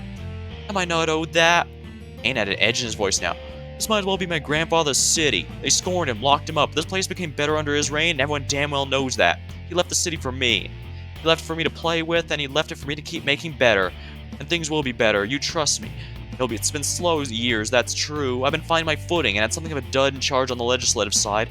That's gonna be in the past for long. I'm the only thing that can make Panthea what it must. Wow, what a narcissist. All men with ambition are. What Panthea must be? Why does it need your help? Why must it be sculpted by you specifically? What, are you kidding? Mercury decays the natural state of things. Until we reach a paradise equilibrium, things will just get worse if nothing's done. Hell, you can see examples all over the country, how this whole place has slowly been going to shit. In Hightower, there's mass kidnappings with death collars and explosive belts, spurned by years of corruption. In Aurea, celebrities of all types are using their fame and fortune to sway public just for their little games. It's madness, I tell you. Every spot on the map, you're feeling a slow, collective fall to madness. It's as though the whole country is searching for some tipping point. But not Panthea, not us. Through it all, we stand tall. We become the shining standard the country can aspire to. People find safety from the madness in Panthea's golden gates. Stand tall, resisting chaos and decline. What the hell you on about? Panthea is no different from any of those places. Under her messed up puppet state, a war was brewing under the surface. It could have broken out any moment. Oh bah, I had it under control. When you got eyes and ears everywhere, you can nip conflicts like that in the bud before they get out of hand. What do you think I had Ija get Devon for? Of course, Devon also went off the rails, but I'm blaming you for that one. So what, you think Panthea can reach its true form under you alone, acting by yourself, making whatever decisions you want? You're gonna create this perfect city? Yeah, pretty much. You know that's just a dictatorship. Spot on. I'm trying to make a dictatorship. That's bad. Oh, grow up. What a brain-dead level 1 outlook on things. A dictatorship just means the state will reflect the ruler. Maybe I'm vain, but I quite like my reflection. Sheesh, you can't know that for sure. You're making some real assumptions and think the dictatorship will be better than the alternatives. What alternatives? Mercury, I know you're really sad about JC, but look at it logically. This is the best way, and I got proof. I mean, look at the products of democracy. Look what the masses come up with on a regular basis. You want to trust them to come up with what's right? It's, Guess this is the part where they play Collective Consciousness from Metal Gear Rising. That's no damn good at all. Hell, I know deep down you agree with me. Things would be better if smart people could control it all. I know, because you pretty much did the same thing. What? I mean, am I wrong? You acted completely independently, doing the work and making decisions by yourself, and look how far you got. You know just as well as me the power of motivated, talented individual, and that's what I am. I'm a motivated, talented individual. This asshat, he was just like Ija, as much as his Hawk devotee might claim to be, he's completely missed the point. The more I was talking with Kane, the more I realized he wasn't really motivated by ideas of reform, at least not in the same way as a Hawk could be. He had some rough ideas of how to make Panthea better, sure, but that wasn't really what drove him. His motivation could be better described as a blind sense of nationalism combined with a real god complex. Or cityism, pantheism? Whatever, hardly the point. Aw man, I don't want to do this, Mercury, I really don't, but I just don't think I can bring myself to forgive you. You know why? Indulge me. Anything to keep me talking. I'm mad because you had to screw up Olimpo. That's the one thing I can't stand for. Politics, by their very nature, change. I mean, the duats were always a temporary measure, to be replaced with a strict police state when the time is right. Commerce stays the Titan's hand. Fundamentally, Olimpo was the thing that was especially key to rising Panthea above its station. Creating a city of superior technology, superior economy, that it was an achievement that would rise us even higher on the national map. Because of your stupid meddling, it's all a mess right now. You decide, oh well, I'll just rebuild. It'll be annoying, but if you believe it, I'm actually pretty young. I've got time. Just like that, you're just gonna rebuild everything? Yeah, pretty much. You wanna know why I can? Because I have power. The power of information, the power of money, and the power of connections, and all the power of talent. With those 4 things, I really can do whatever I set my mind to. I'll fill the voids you created, patch over the holes you tore, and begin work towards the perfect Panthea again. That's the far future. Right now I got something to handle with the power of a gun. Shit, I vamped all I could, but in the end I was still out of time. There had to be something. I was reaching a blank. Kane lifted his pistol, but then he looked up with a scared expression and dived right back in Ija's office. Bang. Turned around to my rescue was Bach Underwood, wielding a pistol with extreme nervous reaction. Bach, looks like I got here in time, huh? The nick of it, more like. Real showman, huh? On my way to the governor's office, I thought about what edge I had on Kane. I did think of one. Kane might make good use of people like tools, never really trusted anyone. When collecting evidence, he'd be alone. He might have claimed I was a one-man army, and true, I prefer to work alone, but that's exactly why he wouldn't expect me to call someone else in. The only question was who I could trust. My options were disturbingly limited. Grish was objectionable for a few different reasons. Balder was probably too upstanding to get involved in something like this, but Bach... I'd called him and explained the situation as quickly as I could. I pled with him, pulling his heartstrings. He also loved Panthea. Believed in a better one than the one he had. He wanted to live, he wanted to help. We had never had an honest relationship, but I prayed we had enough trust he would believe in me. Before I could get an answer, however, the call was interrupted. Bach was being interviewed by the police in his apartment. I thought this was probably that. Decided to move on without him, knowing the time frame to catch Kane was likely slim. And yet, I never should have doubted you. A fair bit of doubts are probably warranted at this point, but this is what standing up for the underdog is truly about. I had an idea but reconsidered. Kane was a sly bastard. I got close to the back fence and mouthed the following phrase to Bach as close as I could. I am lying, keep the gun in the door. Bach looked confused but gave me a small nod. There's probably a way to shut off the electricity these fences over by the front desk. Pass me the pistol through one of the openings and you can go look for it. I looked over to Ija's office and sure enough, Kane took the bait. The moment I said this, he popped out. He'd been listening in, waiting for a good chance to ambush. Hearing that the pistol was moving through the fence, he thought I could kill us both. However, in reality, he was greeted with a very prepared Bach aiming the pistol right at him. Bang. Ah! The shot hit Kane right in the shoulder, causing the pistol in his hand to fly further down the hallway. He slunk back into Ija's office wounded. Yes, sniper Bach. Now, do what I said for real. He nodded, slipping the pistol to the fence crack. I grabbed it and aimed straight at the office door. Kane wasn't getting a chance to grab his gun again. It's just that there was a way to shut off friend's electricity at the front desk. Wait, the gate's electrified? Yes, Bach, keep up. Try, I think it was in the low cabinet. Look for switches. On it. Mission settled. Bach ran over to try a security measure. You know, I wasn't sure you'd come. Neither was I. I don't have a good reason to, and yet I ended up coming all the same. Weird. You're telling me. Well, what can I say? Despite it all, you're a convincing person, Mercury. I decided that if I'm going to live, I'm really going to live, and well, I guess I'd rather work with a bastard like you than a scumbag like Kane. I don't know what this says about me, but it's a conclusion I came to. For some reason, the small sentiment made me feel quite nice, but I didn't have time to revel in that fact. I think I found it. Click. Alright, the power should be out now. Awesome. I reached forward to the gate in front of me. Sure enough, no signs of shocking. I began to lift the chain link gate. It was actually pretty heavy and took some effort. Giving it some energy, I was able to raise it high enough to duck under it. In a few moments, I had to catch my breath. Phew. Okay. Time to settle this. I held a pistol form in my hand. I looked down the hall and saw Kane's pistol discarded. That was all I needed for the green light. I walked ahead to Ija's office with the pistol out. I didn't remember any exit from Ija's office. Where was Kane? The lights were off. It was really dark. I walked in, scanning it quickly, but I didn't quite. Before I could finish my thought, I felt slamming coming to my side. Shit, I really fallen for the wait by ambush by the door trick. Kane, bleeding but far from out of the fight, slamming against the wall, caused me to drop the pistol. No, usually I wouldn't be this weak. But I'd done a lot of hard work today, most recently accumulating in the brawl with the Diasman brothers. I was weakened. So I could take on knocking Kane. I slugged him in the stomach and he stumbled back to Ija's desk. I ran forward, ready to bring him to the floor. However, as I quickly dispatched, Kane sprung up and got a lucky break. He let off a kick with the land square in my gut. Hit right in the worst spot, sending me toppling over the floor. Kane might not have been a fighter, but he knew street tactics. Without a moment to compose myself, he followed me to the floor, put his hands around my throat. Then with the rage I could feel, he began to choke me. Shit. Choking was no fun. I could already attest this fact. I tried pushing him off me, but my arms failed. What? For all this time, they were failing now? It wasn't a matter of Kane being strong. I was weakened. I was running all day, acting as a wrecking ball in my own right, and the physical toll was catching up. I pushed and pushed, but I couldn't get him off me. No, I was getting weaker. Fucking die! Kane's struggle became tighter. I could hear the gargle noise my throat was making. No, could Bach come to my rescue? No, but those fences were heavy. It took time. Nobody gained in time. Was this the end? Damn it, limply I started grabbing around looking for anything that might help, and then my right hand felt something metal. I patted around some more and found a handle. I didn't have time to consider anymore, just swung whatever it was. Ah! Kane let out a howl of pain, his grip loosened substantially. I used the opportunity to butt him with my head with mine. Ow. That hurt me just as much as it hurt him, but combined with the stab wound, Kane fell back. I began coughing, catching my breath, I stood up. Once I had my composure, I looked at the weapon. A dagger. No, a kunai. What was that doing here? Whatever, not remotely the time. I rushed over the side of the room and picked up the pistol I dropped. Then I spun around and had it right at Kane. At this point, he'd gotten to his knees. I put the gun right up his head, and for a couple seconds, the two of us just let out some ragged breath. Shit. It came down to something this stupid. That's what caused my plans as a Pantheia to crumble. You're deluded, Kane. This wasn't what we decided. Shit. If you killed me here, it wouldn't have changed anything. What? Claim you're going to rebuild to make a stronger Pantheia, but that's not true. There are too many loose threads already, too many to tie up that easily. And your whole fucked way of running things, it creates too many risks, too many ways to go wrong, too many people like me. Your loss was inevitable. Every time you made a back alley move, you risked it all crumbling down, and someone like you'd never stop making those moves. Your defeat, it was inevitable. That right. Kane just looked at me sadly, then backed down. Well, damn. You know, I get the feeling I'm going to be repaying a lot of today in my head when I'm in prison. Thinking about how things could have gone differently, agonizing over my mistakes. Seems like torture. Prison, huh? Optimistic. Oh, please, you're not going to just shoot me here. How do you figure? Because you're not like me, really. Sure, you run around on your own, handling things how you want, not in accordance to the law. All the same, I've seen enough about you to know you do care about justice. You're not some random vigilante. If I posed a threat, sure, you'd be justified in killing me, but look at me. I'm defeated. It's over. We both knew it'd be better if I just went to prison, coughed up everything I did, so stop playing tough. It's your worst act so far. You're wrong, Kane. Unfortunately, I am a lot like you.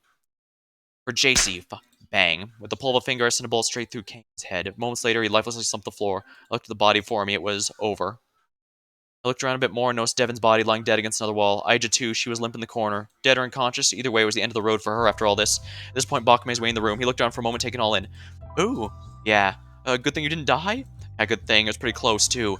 So what now? Well, I'm not sure. I've got a lot of loose ends to clear up, but I can probably guess one thing. You're likely gonna be governor. That's, yeah, huh. It's a lot. You're telling me. You right now and say the trouble if you want. Not a funny joke. No, it's not, is it? I looked at Kane and I felt an emptiness. That was weird. Whatever. I'd done most of what I came for. One last objective and I'd be satisfied. Alright, I'll let you walk, be the governor you want to be. I just have one condition. Well, two, actually. Conditions? Yep. Can't say I like where this is going, but go on. First of all, since the election's already handled, I get to keep all the cash. Huh? Oh, right. I mean, yeah, that's fine. Suitcases were back at Bach's apartment. Good thing I decided to have them stuffed in the closet, else they likely would have been seized when the police came. Alright, and that goes for all the money in your room and this room. This room? Right, this room. I had a hunch that Ija's secret stash was in here. In fact, based on our behavior I caught on camera, I walked over the large painting of Ija. With a bit of effort, I pulled and swung open. Sure enough, behind the painting was a safe with a 4-digit combination. At first, this looks like it'd be a problem, but then I looked a bit closer. Saw that 4 of the numbers on the keypad were worn down a lot more than the others. 1, 2, 3, and 4. I typed in my guesses. Heard an affirmative beep. I guess Ija was only human too.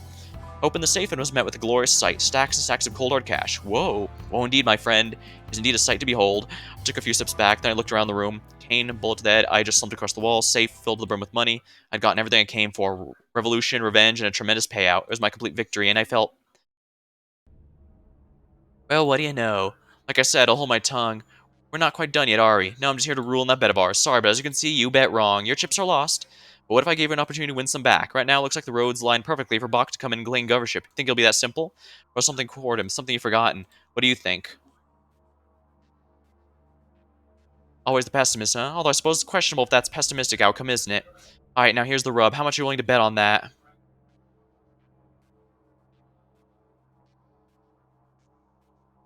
Alright, good, good. Well then, I've made small but incremental bets throughout the entire game. I'll let you go back to finish the story. Looks like there's going to be 3 here. Angle shooter. Alright, yep, looks good. My new phony ID papers are all in order. Nancy, huh? Bit bland, but I could work with that. The important thing is it looked legit. I admit, Miss Mercury. Mercury served me well for some time, but there was just too much heat at this point. To be safe, better shed all my past traces. So Nancy it is. Well then, that's my real affair to be put in order. There's pretty much nothing else tying me pente at this point, so time to get a move on. All the money was already smuggled far elsewhere. That cash... One part was personal savings of the dies of my brothers, 2 parts unwashed Duok cash, a splash of Ija's hidden emergency funds, a nice concoction if I do say so myself. The total sum was frankly unfathomable. It was a fortune in of itself. If my only motivation was storming the city monetarily, well, it was more of a success than I ever could have hoped for. Really, it all worked out quite well. A successful job done well, so now I'm to make my exit. It was these thoughts that filled my head as I looked out the window, and it was these thoughts that were interrupted by the sound of an opening door. Instantly, I jumped to attention. Who the hell? My hand quickly went to the weapon and stash, and then I noticed who was actually entering. Oh, a surprise. Nice to see you, Chief Baldera. Sure enough, entering my apartment was a figure of one Baldera Vasquez. She did not look overtly positive. I could imagine why. Laverna, Baldera took a moment to look around. I didn't imagine you'd be hiding out in a place like this. Yeah, well, I didn't imagine you'd be able to find me. Kind of made it a point to make sure nobody would be able to locate me. Ah, but that's Chief Police for you, huh? Always diligent. How did Baldera find me? My gut said maybe she'd followed Devon's past footsteps, but the exact details eluded me. Either way, probably arrogance to not move to a new apartment after everything went down. I imagine that's your doing, the whole chief thing? I shrugged. Guilty as charged. After everything went down, the truth came out about Ija. Rather, a very specific chosen truth came out about Ija. On top of everything else, I also pinned the murder of Kane on Ija. Both she and Ariane were arrested after hard evidence implicating the 2 of them in the Cock-Robin murders was uploaded online.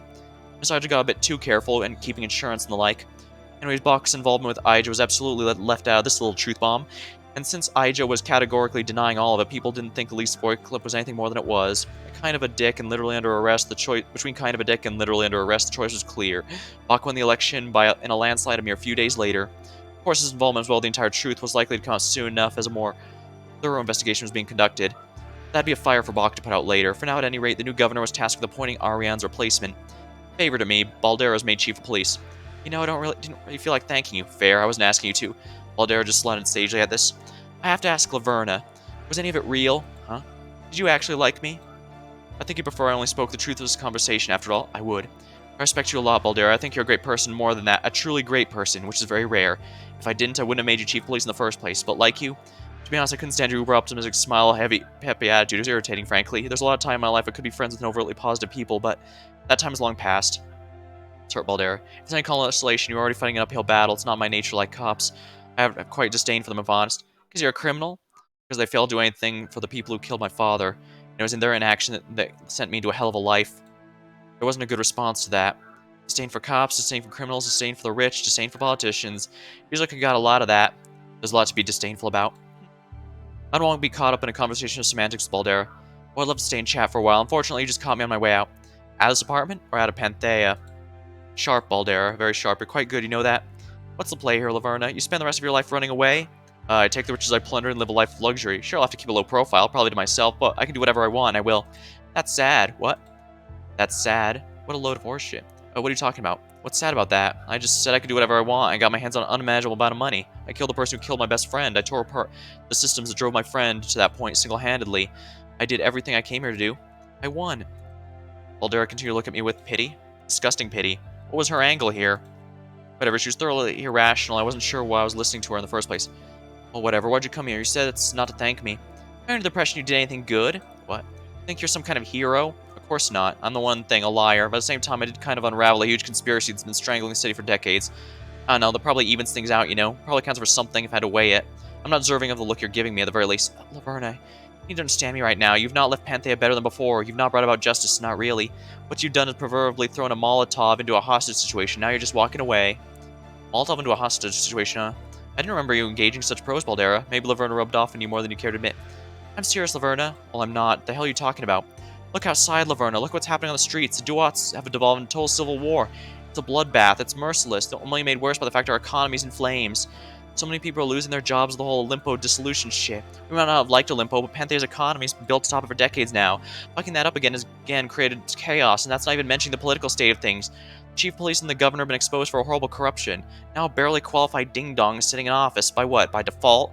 With no capability to handle the current situation? Absolutely no one's happy with any part of this. There are mass protests going on every day. It's become madness. For some reason, all this has led to various houses in the forest being vandalized by local citizen groups. It's anarchy and not the good kind, the barely we have this under control kind. If this keeps up any longer, I'm not going to like what I'm going to have to do. I'm going to bring the put of police violence down? So people are having some fun. So what? Some fun? Obviously, you'd have this perspective. You're living pretty before I came in. You weren't the victim of Cain's Panthea, so of course you prefer it. Nothing's wrong if you're not affected. That's not... Look, things are going to be dicey for a bit. Are things going to be dicey for a bit? Sure, I can't make an omelet, etc. All them growing pains. Growing pains? People are going to die because of this, Laverna. People already have, and many died under Cain's Panthea. The mess on the streets, that's not chaos, it's liberation. It'll be ugly for a minute, sure, but it's what had to happen. Would you prefer Cain continue to puppet the city on his will, killing and victimizing anyone who wasn't convenient to make it look pretty? Well, of course not. So, what should I have done? What you've done all this time? Nothing? Face it, you people needed me. Now things will be better. And how do you figure that? Things don't look particularly better to me. No one can see the bigger picture, huh? Sheesh. This fire apparently caused, it won't last long. It'll burn out. That's what fires do, and once it's done, we'll be free of Panthea's rot, and you guys can try again. Maybe this time we won't fuck it up. And things will go right back to normal. Zoc to Cain. I didn't have a snappy comeback to that one. Baldera had a point. Those drawn to power are drawn to more, after all. Well, you'll have to do better then. You mean we'll have to clean up after you? You'll have to clean up after yourselves, okay? That's not unreasonable. I shook my head and began to pace. Look, it's like I said, I'm under no false impressions about my morality. I'm not claiming to be a good person. Doing the right thing was maybe my fourth motivation on the list of reasons I came to Panthea. If you want to spite me and curse my name for tricking you all in that time, go ahead. It's entirely within your rights. But even still, I find it incredibly weird you're somehow blaming your city's shit on me. Frankly, the fact I can be seen as anything's over here feels weird. Baldera let out a laugh. Right. Someone who thinks they know what's best for the city, imposing the will on it, using false identities, puppets, occasionally even murder. Never heard of anyone like that before? Oh, don't start that BS. Compare me to Cain's the easiest game in the world. Look, I'll do it to you right now. Someone who believes in the greatness of Panthea, doing what they deem necessary to the right people put out of the way. Hell, you even have the tolerating police corrupt police box checkmarked. Girl, I can't help but notice Seth's still hanging about on the police force. Dumb slick response to that. Look, at this point, kick him out would be the same as killing him. That's a bit more of a stable situation. Whatever. To your point, your comparison of me and Cain is hollow. I find entirely bullshit to think there's no distinction between people who use similar means. But things are objectively good and objectively bad. The sort of value-blind judgment you're laying out only works if you're utterly incapable of understanding nuance or distinguishing between good outcomes or bad ones. Maybe I was overestimating you, Baldera, but I thought all that sounds within your capabilities. Laverna, I'm not trying to call you a horrible person or anything. I'm just trying to get through to you. You need to take responsibility for yourself. Cephala. And don't change, Baldera. It might annoy me, but the world really does need people like you. I know. On some level, you understand what I'm trying to tell you. Is that right? Yeah, it is. Because for someone who keeps claiming they don't care about their own morality, it sure sounds like you do. Baldera was annoyingly sentimental. I should stop wasting time here. Well, it's been fun, but I think I've spent enough time in this back and forth. I began to move towards the door, preparing to finish the conversation and leave. However, then something I didn't expect happened. Freeze! I heard the sound of movement and turned around. To my minor shock, Baldera had taken out a gun and aimed at me. What's this? Don't go anywhere. As an officer of Penthea, I'm putting you under arrest. Baldera. So it's like that? I'm a cop. Do you think I was just gonna let a criminal casually get away? I just thought you were a bit smarter than this, but whatever. If I can ask what specific crime are you arresting me for? I could hear Baldera's voice faltering. She had not thought that far ahead. What crime do you intend to pin me for? Whatever you choose, you have to gather enough evidence to uphold a conviction. True, over the course of my stay in Penthea, I had committed more crimes than I cared to count. However, given the chaotic state of things, I might as well as my proclivity for erasing my tracks, I imagine prosecuting any specific crime would be a difficult task. I'm arresting you, okay? That's all there is to it. You're arresting me because you think I'm generally a criminal? Careful, Baldera, before you trip over your hypocrisy. After all, if that's the sort of thing you do, I wonder what didn't bust down any duo member doors and throw them in the slammer. Imagine you have a warrant. You don't? Well, without an arrest warrant, what are you doing? Well, technically speaking, Mercury allowed her in, so no, it's an arrest warrant, not a search warrant. I don't need a warrant. You do unless you have a reasonable suspicion I'm about to commit a crime. I assure you I'm not, and you have no such suspicion. You're going to arrest me anyways. Why? Did I not just explain why? Yeah, and like you said, you're not consistent. You're ignoring police protocol. You're ignoring the laws. You're arresting me because you think I'm a criminal. That's not a good enough reason. If that was allowed, the Duats could never have survived. Why are you now willing to bend these rules? Could it be these events have changed you? Do you now agree with my philosophy after all the grandstanding? You're wrong. That's the difference between arresting you and a Duat member. You're an imminent and proven flight risk. You're fleeing as we speak, with no intention to return, as you have expressly stated to me. And I haven't changed. The circumstances have. There is a difference. Wow. I'll give you this, Baldera. Your rhetoric has certainly improved. Chalk that up to your win column. This isn't about winning. Now come on, put your hands in the air. Why are you doing this, Baldera? You've already proven through Seth you don't really care about criminals. I care about catching people who hurt people, and that's you. You've hurt people. You're not a good person. That's right. I can't say I agree with you there. Of course you think that. You're not objective. Perhaps. Say, Baldera, do you have a favorite scam? What? Of course you don't. That was a dumb question. I mostly asked because I wanted to talk about mine. I read up on so many different types when I was living on the streets, looking for a way to escape. Memorized whole catalog, and those are all pretty clever types. You got your fiddle games, pigs in a poke, your reloading. For me, my favorite was always the Kansas City Shuffle. Familiar? I've heard of it. Right. The Kansas City Shuffle is a type of scam that's contingent on the market believing you've wisened up the scam. There's a lot of ways you can do this. An overheard conversation, a third-party accomplice, a visible switch of cards, hell, sometimes even banking on your opponent's intelligence. The Kansas City Shuffle requires deliberacy in its target. You can't just spring it haphazardly on anyone. Because the core of the Kansas City Shuffle is that it banks on your target trying to take advantage of the fact they know that you're scamming them. And that is what I like about it. When your market enters the Kansas City Shuffle, they buy into a premise. If you're going to try and scam someone, it's fine you yourself are scammed. The irony of this is that when the market agrees to this, they try to scam the scammer, and when the shuffle happens, they're under the false understanding of the scam bites them in the ass, they have no right to complain. They'll give you the justification that to swindle them by their own actions, by their own logic. I don't see how this has any lick of evidence to me arresting you. I hurt people? I might have, that's possible. But you're forgetting something very big. The fact of the matter is, Cain, Ija, Marduk, Odin, Zaki, and Thane all bought into the game, and all were willing to break the law, bring harm to others for their own gains. Art, Seth, Laura, and Polly, Arion, Devon, Kara, Bach, Othen, Fang, and Max. Ghani, when he agreed to meet with Polly, received blackmail from his employer, and even you, when you secretly handed off critical evidence at a crime scene to an unaffiliated third party because you didn't trust your own team. Each and any one of them entered the dark side of Panthea with both eyes wide open, so if they end up getting lost to shuffle, they only have themselves blamed. So what, because you scam guilty people, you're above consequences? Some sort of vigilante above justice? You're smarter than that, Laverna. No, that doesn't make sense. It makes perfect sense. And you're kidding yourself if you think you only hurt criminals. Oh, so you're still pursuing this? Of course, then I hope you're prepared to shoot me right here. What? You want me to face justice? That's the only way to ensure it, because if you try and arrest me, I can promise you it's not going to stick. Any moment you let your eyes off me, I might grab a weapon, stow it away, and wound you. I'll just be careful. Then what, you transport me to jail in a paddy wagon? You didn't bring one. Either you drive me there in a passenger seat, give me ample time to attack, or you call back up and arrest me, leaving you alone. There's room for plenty of time. I have a gun trained on you. I think I'll be fine. You have to pull it out and look on your phone to call someone. I'll back away. Then I can rush the door. First, I'll make you out of the closet and shut it from the outside. Trusting that I don't have an escape hatch in there? Oh, please. Alright, I'm in a paddy wagon, then what? Trusting I can't break out? I'll have multiple officers following the wagon. You trust them to catch me? Trust that I haven't bribed any? I'll be thorough. Then when I'm in jail, what if I just break out? You can't just break out of jail. But I won't be in an official jail, I'll be in a holding cell, and those are far from shining beacons of security. Alright, fine then, I'll watch over you personally. Without taking the time to sleep, if you're sleep deprived, it'll be easy to take. I'll take shifts with other officers, and you think I can't manipulate them? With the fortune of cash and cavalcade of information on my side, I'll have my best men on it. Your best men are followable. You can't just do anything and everything, though. You're not a god. You don't know what I am. All of a sudden, outburst Baldera's face was shaken. She took a slight step back. Then, after a moment, her grip on the gun became more firm. She raised it higher. Fine. Maybe I go to trial. Maybe I go to talk to the public. And you know what? And I'm gonna make it a public event. Juice up the presses, all eyes on me. Then I get to talk. You have no idea what I'll say. Perhaps the truth about Seth might come out? Oh, have a problem with the truth? Well, maybe you prefer lies. Maybe I'll out your involvement with me. What? Oh, it's a plausible story. You were always bad for me with the police. You secretly gave Polly's bird her phone. I used my connections with Bach to appoint you the chief of police. Where'd all the money go? What, could I have really organized all myself? Why, you'd arrest me by yourself off duty without a warrant? In fact, I might even escape the narrow fate in jail. I might decide to repent, take us both down together. That's not... No one believe a liar like you. Oh, Baldera, the very fact I'm a liar proves I could absolutely get people to like this. But I don't even need that so chaos. Why don't I just tell the truth about Bach? How he really got into power and all his skeletons? Why not destabilize Panthea further by turning the populace on the governor more than they already have?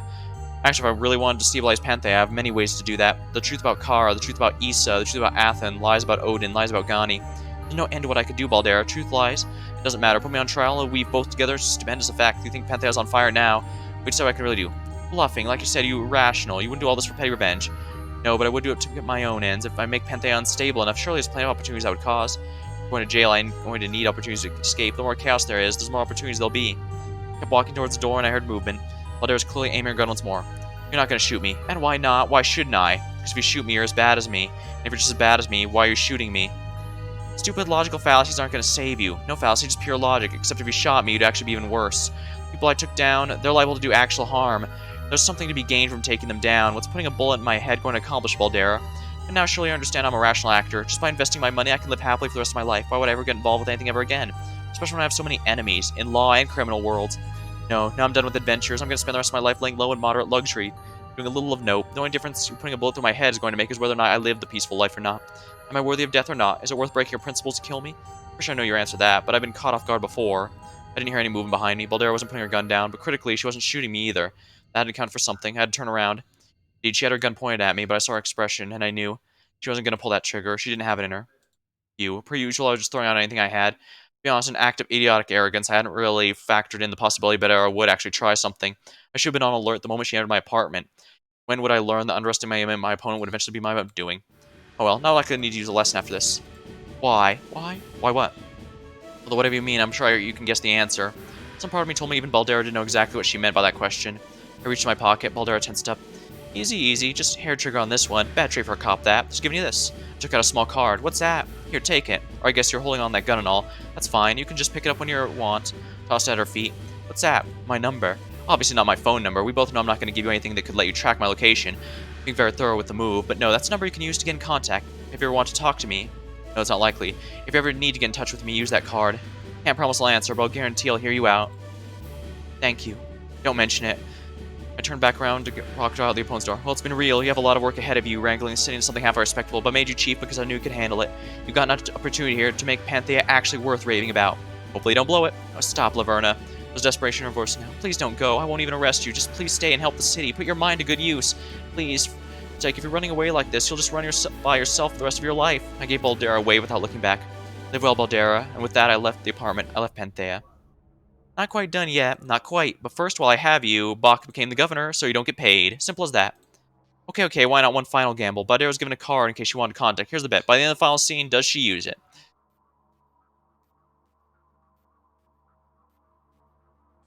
Okay then. Bet recorded. And the amount of chips you're betting? Excellent. Well then, see you at the end. Looks like this is the final card. The tap out. That's what you do when you're... If I remember right, that's gambling lingo for when you decide to cash in your chips and then go home. What time is it? I rolled over and checked my phone. Oh well. One of the perks of being rich is you don't really have to wake up at a reasonable time if you don't want to. Still, this is a bad pattern to sleep into. Even for the best to get used to waking up at a consistent time. Normally, I expect the light of day to help me wake me up, but unfortunately, my curtain blocked that from happening. I should remember to open the curtain at night. Keep it closed during the day, because the sight from the window is pretty depressing. Just the brick wall of a nearby building. That's the price of living in a rundown apartment like this, I suppose. It was a little regretful, being honest with myself. Even after everything I went through, I'm still living in a room like this. I didn't mind it, but it was saddening. But precaution comes first. It was the burning devil of ambition that drove people to not accept when enough is enough, but I was above that. Quite a bit of time had passed since my escapades in Panthea. Naturally, the hunt for me still raged on. At this point, large portions of the truth of those events had gotten out, and my prestige of some sort of master criminal had grown out of hand. The DNA sample the police had was cross-referenced with samples from my work as the auto larcenist. Sure enough, they knew my MO. Even still, that investigation was dead in the water. I knew how to erase my tracks. I had become somewhat familiar with fleeing to a new city and creating a new presence. My phony papers were fairly perfect, and my disguise hardly resembled my past ones at all. So long as I laid low for a bit longer, it would become golden, which is why I found myself in a cruddy apartment like this. Given another year or two, the heat would be low enough that I wouldn't have to be radio silent. I'd move once more into a new identity, craft a suitably plausible backstory, and live a lavish lifestyle. In the meantime, I've been doing my due diligence. My cash was all dirty after all. So slow and steadily, I was converting it all to clean money through a variety of different methods. Considering the small fortune I had to work with, completely exchanging savings with a clean version would take quite a while. Like I said, I was going to be spending another year or two laying low. I could do it slow and steady. Fighting through the general grogginess, I went out of bed and put on some clothes. I talked to the fridge and took out some toaster waffles. Late for breakfast, sure, but I was getting my 3 square meals a day one way or another. Put waffles in the toaster and sat in a nearby chair. My thoughts were returning to Panthea, as they were often do in quiet moments. As of late, my moments were filled with quiet moments. I had to fight the urge to reach over my laptop and check up on how everybody's been holding up. I had done that enough. I knew how things had shaken out. Researching that shit the other day wasn't going to change anything. Perhaps the biggest outcome of my escapades was the dissolution of Olimpo. Being honest, I didn't really expect an entire city entity like Olimpo to truly fall apart. Be in trouble, sure. Probably a lot of bigwigs would be screwed, but a total collapse. No, the play with Kara shouldn't have brought it down. The killer was Art. He didn't fight it at all. Neither did Polly, come to think of it. Odin, he sure as hell fought it. And neither of the brothers were in any position to try and keep Olimpo together. Because of that, the dissolution went through. A lot of people lost their jobs. Panthea's entire economy fell into shambles, but from those ashes a dozen new companies were formed. Dozens of local businesses received boosts. Things were to reform, that I was sure of. Now they would reform. Now, would they reform the exact same way, with so many similar conditions, with the core cause of Olimpo unchained? And was Panthea doomed to bow to another Olimpo? That remained to be seen, but at the very least, it was unlikely the CEO of Olimpo too would be in cahoots with the city's greatest gang leader and governor, so I figured at least that had to be a step up. In turn with the fall of Olimpo, the fight to the die as my clan was somewhat all over the place. In keeping with his refusal to fight for Olimpo, Art similarly refused to fight for himself when accusations of his misdeeds came out alongside a flood of other truths. Instead, he humbly confessed all charges. No, humbly implied a sense of grace. It was more a defeated acceptance. Based on what I could see, it appeared Art had simply given up. He no longer had the will to fight for anything. He'd prefer not to. Was this repentance? I wouldn't call it that. It was surrender. Anyways, just like Art, Odin's refusal to give up on the company extended to how he responded to the allegations against himself. The man categorically denied all charges and lawyered up. It was interesting looking at the series of events from outside. It almost looked like Odin was squirming. Funny enough, in the past, he always exuded an aura of control. There was the idea he viewed life as a game with little consequence, that he'd be fine no matter what happened. And yet, now that his empire was falling, he seemed to be unwilling to accept what he lost. Couldn't help but get some feeling of satisfaction from that. Despite all of his bluster, despite perhaps not even convincing himself, Odin was not the mad king he fancied himself. And now he took things seriously. The pain of having everything stripped from him would sting even more, because the man would most certainly accompany his son to jail. Hopefully. Both Art and Odin were out on bail, which perhaps shouldn't be a surprise, but given the relative notoriety, I doubt either would escape jail for long. The fate of Devon I had already witnessed with my own eyes. Which left Polly. Would he go the way of his brother, confessing and accepting his wrongdoings? Of course not. He too was not content to go down without a fight. However, unlike his father, he chose not to fight legally, instead amassing all the assets he could and go on the lam. In my eyes, this seemed like a far more effective strategy. Sure, Polly dies and was a pretty high-profile figure. Common sense would dictate it's only a matter of time before he's captured, but the man had a lot of money to play with, a lot of desperation to avoid facing the consequences of his actions. There was a distinct possibility that like he had the rest of his life, Polly would avoid responsibility, but as someone who lived on the run, I knew more than most that it was a lifestyle few could handle. Me, I was fine with that sort of thing, but for Polly, it might be a fitting punishment in and of itself. Then there's Kara. Technically, she was the CEO of Olimpo, albeit for a few minutes at the longest. Do you think she'd have would be a big deal coming out of this? So it's funny then, she disappeared in such a fashion. Yep, that's right. Not long after everything went down, Kara went missing. She became radio silent on all her social media platforms. There's been no sightings of her, at least not that I can tell. She's just gone. Despite everything about me, I'm actually not inclined to pin this on anything nefarious. I know, it's a bit ironic coming from me, but I'm serious. I just don't get that vibe. Nobody should have been after her, or at least not really. All the main players that would conceivably disappear Kara had much bigger things to deal with than her. No evidence of foul play, according to the police reports I intercepted. In all likelihood, she probably just decided to make herself scarce, for whatever reason. Off the top of my head, I could think of a dozen explanations which felt plausible enough. Overall, my gut told me this was a scenario of Occam's razor, not another JC. Still, the curious side of me would like to know exactly where she ended up. Olimpo wasn't the only institution affected by my proverbial firebombing, that's, of course. As above, so below. The Duats collapsed after everything I did, obviously. A civil war quickly broke up, which did a lot of damage, not gonna lie. Bodies ended up littered all over the streets, but But, not all bad news. The war was fought on numerous fronts. Many members were arrested, with all sorts of information getting leaked to the police. I should probably save, that's a good idea. Yeah, I accidentally hit the menu, but that's fine. Overall, the fight raged fiercely for a short time with no clear sides. It was a whole mess of chaos, quickly moving beyond the scope of a simple Yi supporters versus Lara supporters. What really brought it to an end, though, just besides the fact the organization had only had so many people to be killed or arrested or to flee the city, was Baldera, the chief of police. Understanding the gravity of the situation, she went semi-police state, hiring many new recruits, conducting several raids, and having officers stationed all over the place. A bit too authoritarian for my taste, to be honest, but it did effectively shut things down. Between the policing and the war, the Duats are pretty much destroyed for good. After things settled down, Baldera relaxed her force somewhat. Still, given everything that happened, the power vacuum left by the Duats has actually not been filled yet. Who knows, maybe organized crime in Panthea is through. Unlike business, there doesn't have to be a prevalent gang. Plenty of cities are without them. But it's just too soon to make any confident guesses as to Panthea's future. I wasn't an optimist. When I reflected on the Duats, I couldn't help but picture Yi. Sensing the shifting tides, Yi remained a step ahead. He went to the police station and confessed himself. Made Fang do so at the same time. Probably a smart move on his part. He stayed on the outside for long. Likely would have been had he stayed on the outside for long, he likely would have been shot in the back of the head before too long. This way, he could live to fight another day. The two were promptly thrown in jail and charged with a whole litany of crimes, likely to lock them away for good. In theory, a just outcome, but I don't know. I felt a residual bit of anger welling up inside me. Thane, Lara, Yi, Marduk, all four were bad people, criminals in the truest sense, and yet, of those four, Yi was the one who came out of this alive. That didn't feel fair. It was a thoroughly rational thought, I'd be first to admit, but I had it all the same. Doubly so when you consider I had the opportunity to rectify that, to kill Yi as I had Thane and Marduk. Logic dictated this was the best outcome, so my personal feelings on the matter had to be shoved aside, and who knows, Yi made a lot of enemies, and Panthea's prison systems are far from perfect. The bastard was clever, and he wisely brought Fang with him, but that can only get you so far. The reverse side of me hoped things would correct themselves naturally, but no matter what happened, it wasn't my concern. There's also political matters. The court date for both Aija and Ariane had been set recently. It was sure to be a big deal. The odds that either would be found not guilty are pretty low given everything that came out. But Aija was a fighter, and there was a lot of chaos in Panthea. I knew more than anyone that chaos presents opportunities to the clever. Even still, I was confident that justice would win out in this instance. There's simply too many eyes on the trial.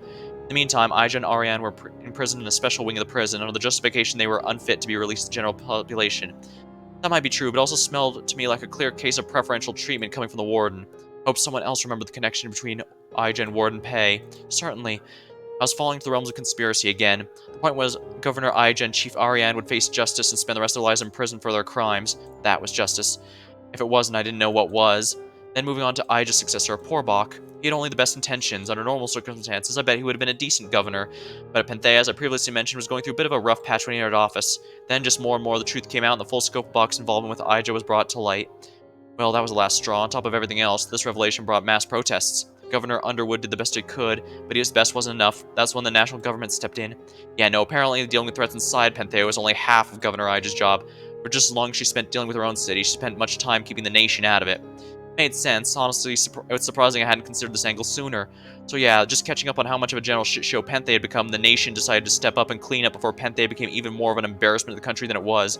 Bach was taken out of office and a representative from the national government was appointed temporary governor until a shock election could be held. The whole thing was only vaguely constitutional, but that had rarely stopped the national governor in the past. Under the circumstances, no one was really complaining. As for Bach, well, I hope he would still land on his feet. Unlike a lot of the figures I met in Panthea, Mr. Underwood never struck me as the type with the skills to succeed no matter the situation. At the same time, most of the people who did strike me with that sort of impression wound up either dead or in jail, whereas Bach somehow managed to avoid any serious repercussions at any turn. If I were the gambling type, which I was, I'd bet he'd find a way to make it work. At the very least, his act of making Chief Baldera chief of police had not been undone. Good, probably. Chief of Police Vasquez had been doing her best to prevent the city from falling into total anarchy at a time where that seemed impossible. To that end, she was successful. Honestly, though, it didn't really say a lot about how good of a job she'd do. Contrary to popular belief, it wasn't too hard for her to be head of the head of authorities at peak times of unrest. In my eyes, your real worth is revealed when you handle more subdued times. I hope Baldera would be up to the challenge, but I knew better than most how power acts upon you just as much as you act upon it. In some ways, I regretted making Baldera chief of police. The last thing I wanted to see her become the type of person I hated. But if there was anyone who would resist that change and could actually help rebuild Panthea, I trusted Baldera.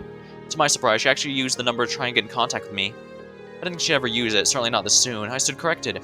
The voice message, she claimed she didn't want to be making the call in the first place, but she felt she had to let me know something. Apparently some weirdo woman with a purple streak in her hair came asking around about me, wanting to know if there was any way to get in touch. She'd been saying something about monkeys. To be honest, I was having a hard time following Baldera at this point. Obviously, I had no idea who this woman was or what she wanted. On some level, I wonder if Balder was just making up the whole thing as a pretense for calling the number. She ended the call with another plea to return help fix things. Sorry, Balder, but I made my choice. Seth, meanwhile, was now off the force. It was inevitable. Too many people were present when he was outed as a doo-wop rat. The decision to keep him couldn't have been unanimous. It was only a matter of time for something to be leaked to the press. To help the force save face, Seth resigned himself. It was probably for the best. In some ways, the man should be thankful he wasn't going to jail for what he did. So many people had for doing far less than he did. Instead, he seemed content to spend the rest of his life working as a journalist. Yeah, that's right, journalist. One with a bad reputation, too. Following the steps of Kane, bizarre enough. That said, I couldn't say I hated the choice. As already evidenced, the line between a journalist and detective is more arbitrary than my first appear. I wished Seth the best in his endeavors. Then there was Krish, the one person I never should have gotten involved with, and yet I'm glad I did. Following the burst of chaos, Krish immediately got to work on their book of theirs. In stunning time, they finished it and sent it to the publishers. It was actually picked up. The book was released and sold decent numbers.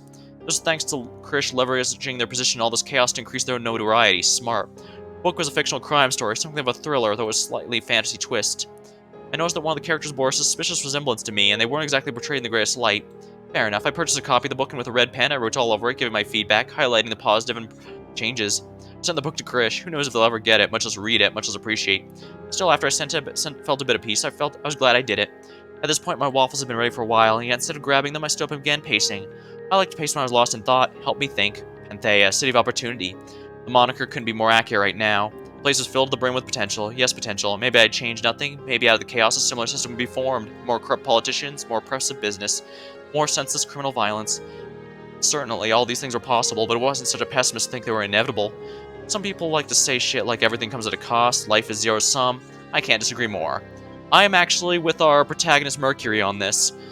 While it's definitely... Yeah, while things coming out all positive are not especially likely, it's absolutely not impossible.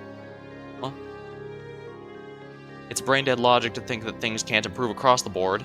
Not so naive as to think Panthea could be some sort of utopia that Zahak and Kane thought were possible. Creating heaven on earth is a fool's task. But all the same, I think change for the better was absolutely possible. Creating a better Panthea was absolutely possible. Yeah, I can appreciate trying to reach a heaven on earth as a sort of Zen sense, as a sort of goal you constantly strive towards, even if it's not technically possible, but I think it actually is. Some might call that small-minded, but I agree with the protagonist that's rather foolhardily to think it's actually possible. Like I said, it's much better as one of those Zen goals where you constantly work towards it, whatever you get, and not make it an actual end possible, but not as an actually possible thing that they'll see. That was up to the Pantheans, but at the very least, I'd open the door for them. Yeah, I'd done the right thing. I reached over to the nearby desk and grabbed a coin. I began to toss it through my two hands, just getting something to do. My mind was now wandering back to the video JC sent. To me, she presented. Why do they have to be mutually exclusive? What makes me different from the person I was? The pit of my stomach, I knew the answer, but I refused to accept it. I was happy I had won. I was rich. I had my revenge. I did good. And what was there to be upset about? There was absolutely no reason to be discontent. Why be honest when lies do the job better? Why favor teamwork when it's more efficient to work alone? Why have compassion when my targets didn't deserve it? I stood behind my decisions. I stood behind the person I was today. I was smart, athletic, charming. I could get what I wanted, and I had. So why? Stop tossing the coin. It must be because I was languishing in this apartment. When I got to enjoy my riches, these thoughts would go away. No. What I needed was a goal. Not some bullshit like living a wealthy life. A real goal. That was the key. But what sort of goal would that even be? I found myself hearing Kane's words echoed in my ears. That had been happening recently. This time, Kane was repeating what he said about the country. About all over, cities were corrupting themselves, upholding evils, as if the country itself was rotten. With all the free time I had, on a whim, I looked at what he was talking about. Maybe because I've become so intimate with the systems of corruption, it didn't take me long to see what Kane was talking about. He was right. I saw the telltale sign of secrets and sin being covered in the positive exterior of all sorts of cities. They're all different signs, sure. All sorts of hidden problems, I'd imagine, but all the same, I saw them all over. How many Pantheas were there? What would stop them? Who could stop them? There's at least one person with such a resume. So I'd leave good enough alone, but I was a good person. As a good person, isn't now your duty to step in and do something good when you see something wrong. It'd certainly be more fun than wasting away in a crummy apartment or fancy mansion, investigating stolen money, sitting on my ass. Like JC said, I should be putting my skills to good use. Hell, like Baldera said, helping rebuild cities?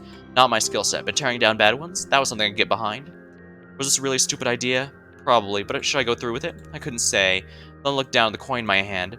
Everyone wants to claim as much power as they can, but there is a power higher than any man can acquire, chance. I had made my decisions for other people for too long. There's times something else made a decision for me, so to retire on top, or put back on the masks, it's a gamble either way.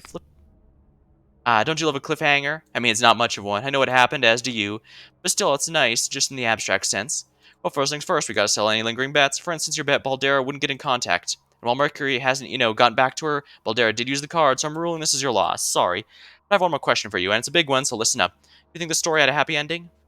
I do. I see. A reasonable viewpoint, I have to say, but that means you lose. The very first bet you made, that is. Whether or not the story has a happy ending. If you yourself thinks it has a happy ending, that's pretty clear. You're not getting chips. Okay, well, you've had all the chances in the world to win chips. Time for you to measure up, see what you've done. After everything's said and done, you've won 45 chips. Congratulations. This isn't the biggest number I've seen, but hey, it's something. It's not 95 chips, but hey, who's counting? Main point is, it's time to go shopping. Hit it. Store's open for business.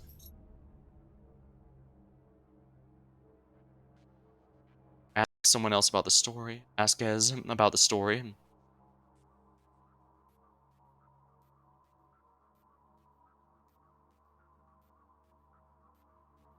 The biggest villain, biggest hero could approach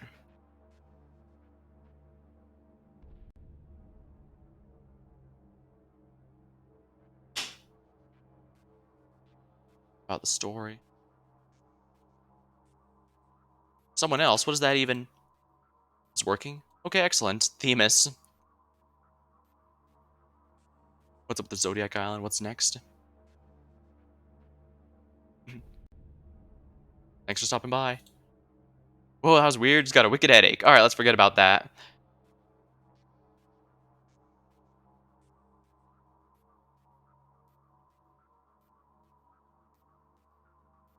Yeah. Interestingly, this... Because the way... I guess this... We now have confirmation the story is linear, but you were able to... Whether or not you win the last bet is truly up to you. Ooh. And that's why I ended up going with yes, even though that means that I lose the bet, because I wasn't betting necessarily on what I wanted at that time. At least not that time. I voted what I think what I thought was likely. Obviously, I've been going back and forth with my bets all this time.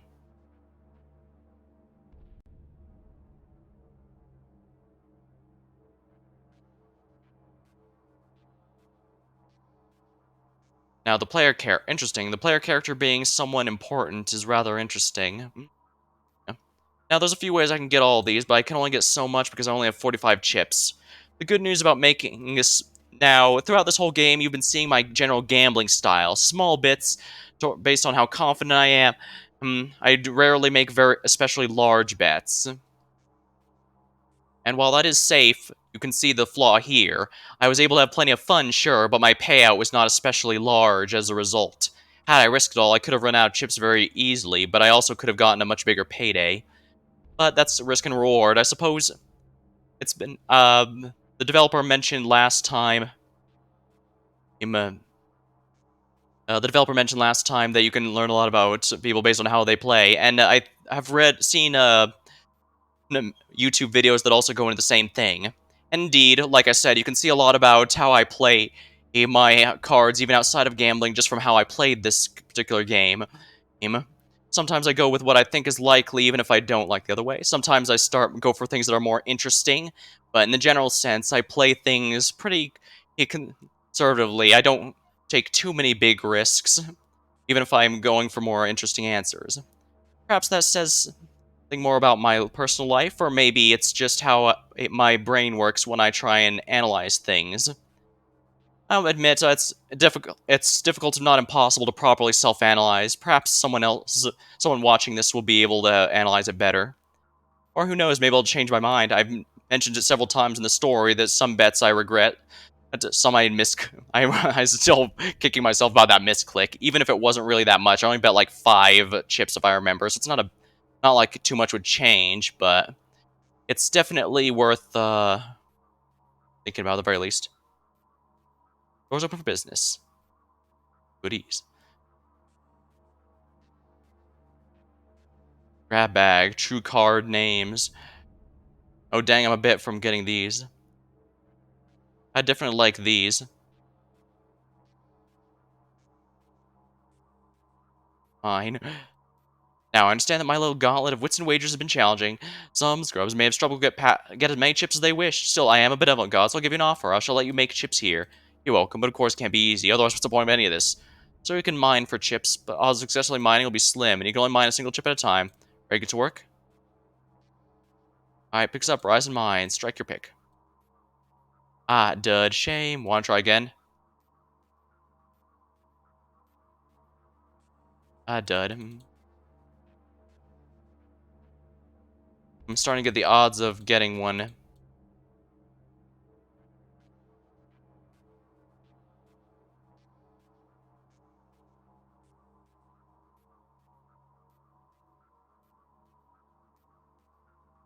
It seems to be at a very low rate. So yeah,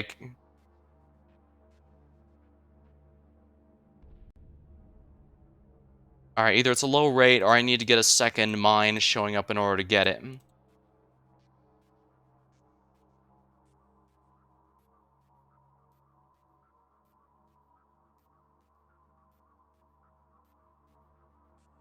Alright, let's see how this goes.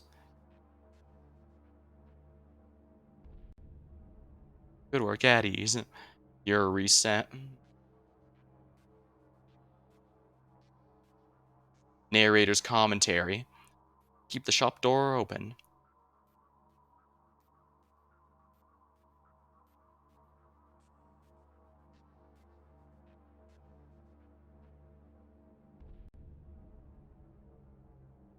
Look, I'll keep it straight. The moment we leave my prize counter, that's it. My ware is no longer available.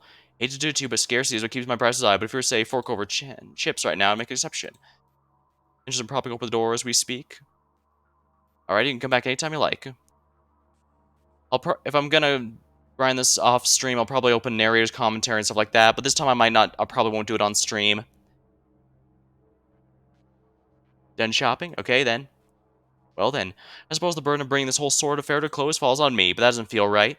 That's not fair. I mean, the natural conclusion of the whole story was back at the final coin flip. If we just faded to black on that, I think it would have been a very elegant wrap-up. Instead, it got me here, mudding up the pacing. Sorry about that. Maybe I could be a sort of denouement, final note after the final note. But the final scene already served that function, thinking back to it. It's a pickle. Because that's sad as I am to say, I don't have a final stinger lined up. No final piece of information, no particularly eloquent message, nothing more to offer. How can I bring this to nice and close? Perhaps I'm choosing the wrong objective. Why do we need our ending to be nice and clean? Life rarely has those. More to the point, why should I care about your satisfaction? Honestly, I've gotten too in my own head about this. The natural ending already happened. This is a conversation between two friends. You are my friend, right? Sure, why not? Of course you are. So then, as your friend, let me say this. You've been a wonderful captive audience. I hope you've enjoyed the story wave for you. Now then, I'll leave you alone. I'll leave you alone for now. You'll be coming out of this soon enough. In the meantime, I won't stop you, but I'll be busy in the meantime. This could very well be the last time I talk to you in this state. That's all let me say from the bottom of my heart. Only 4 or 5 chips? Ha, loser. Oops.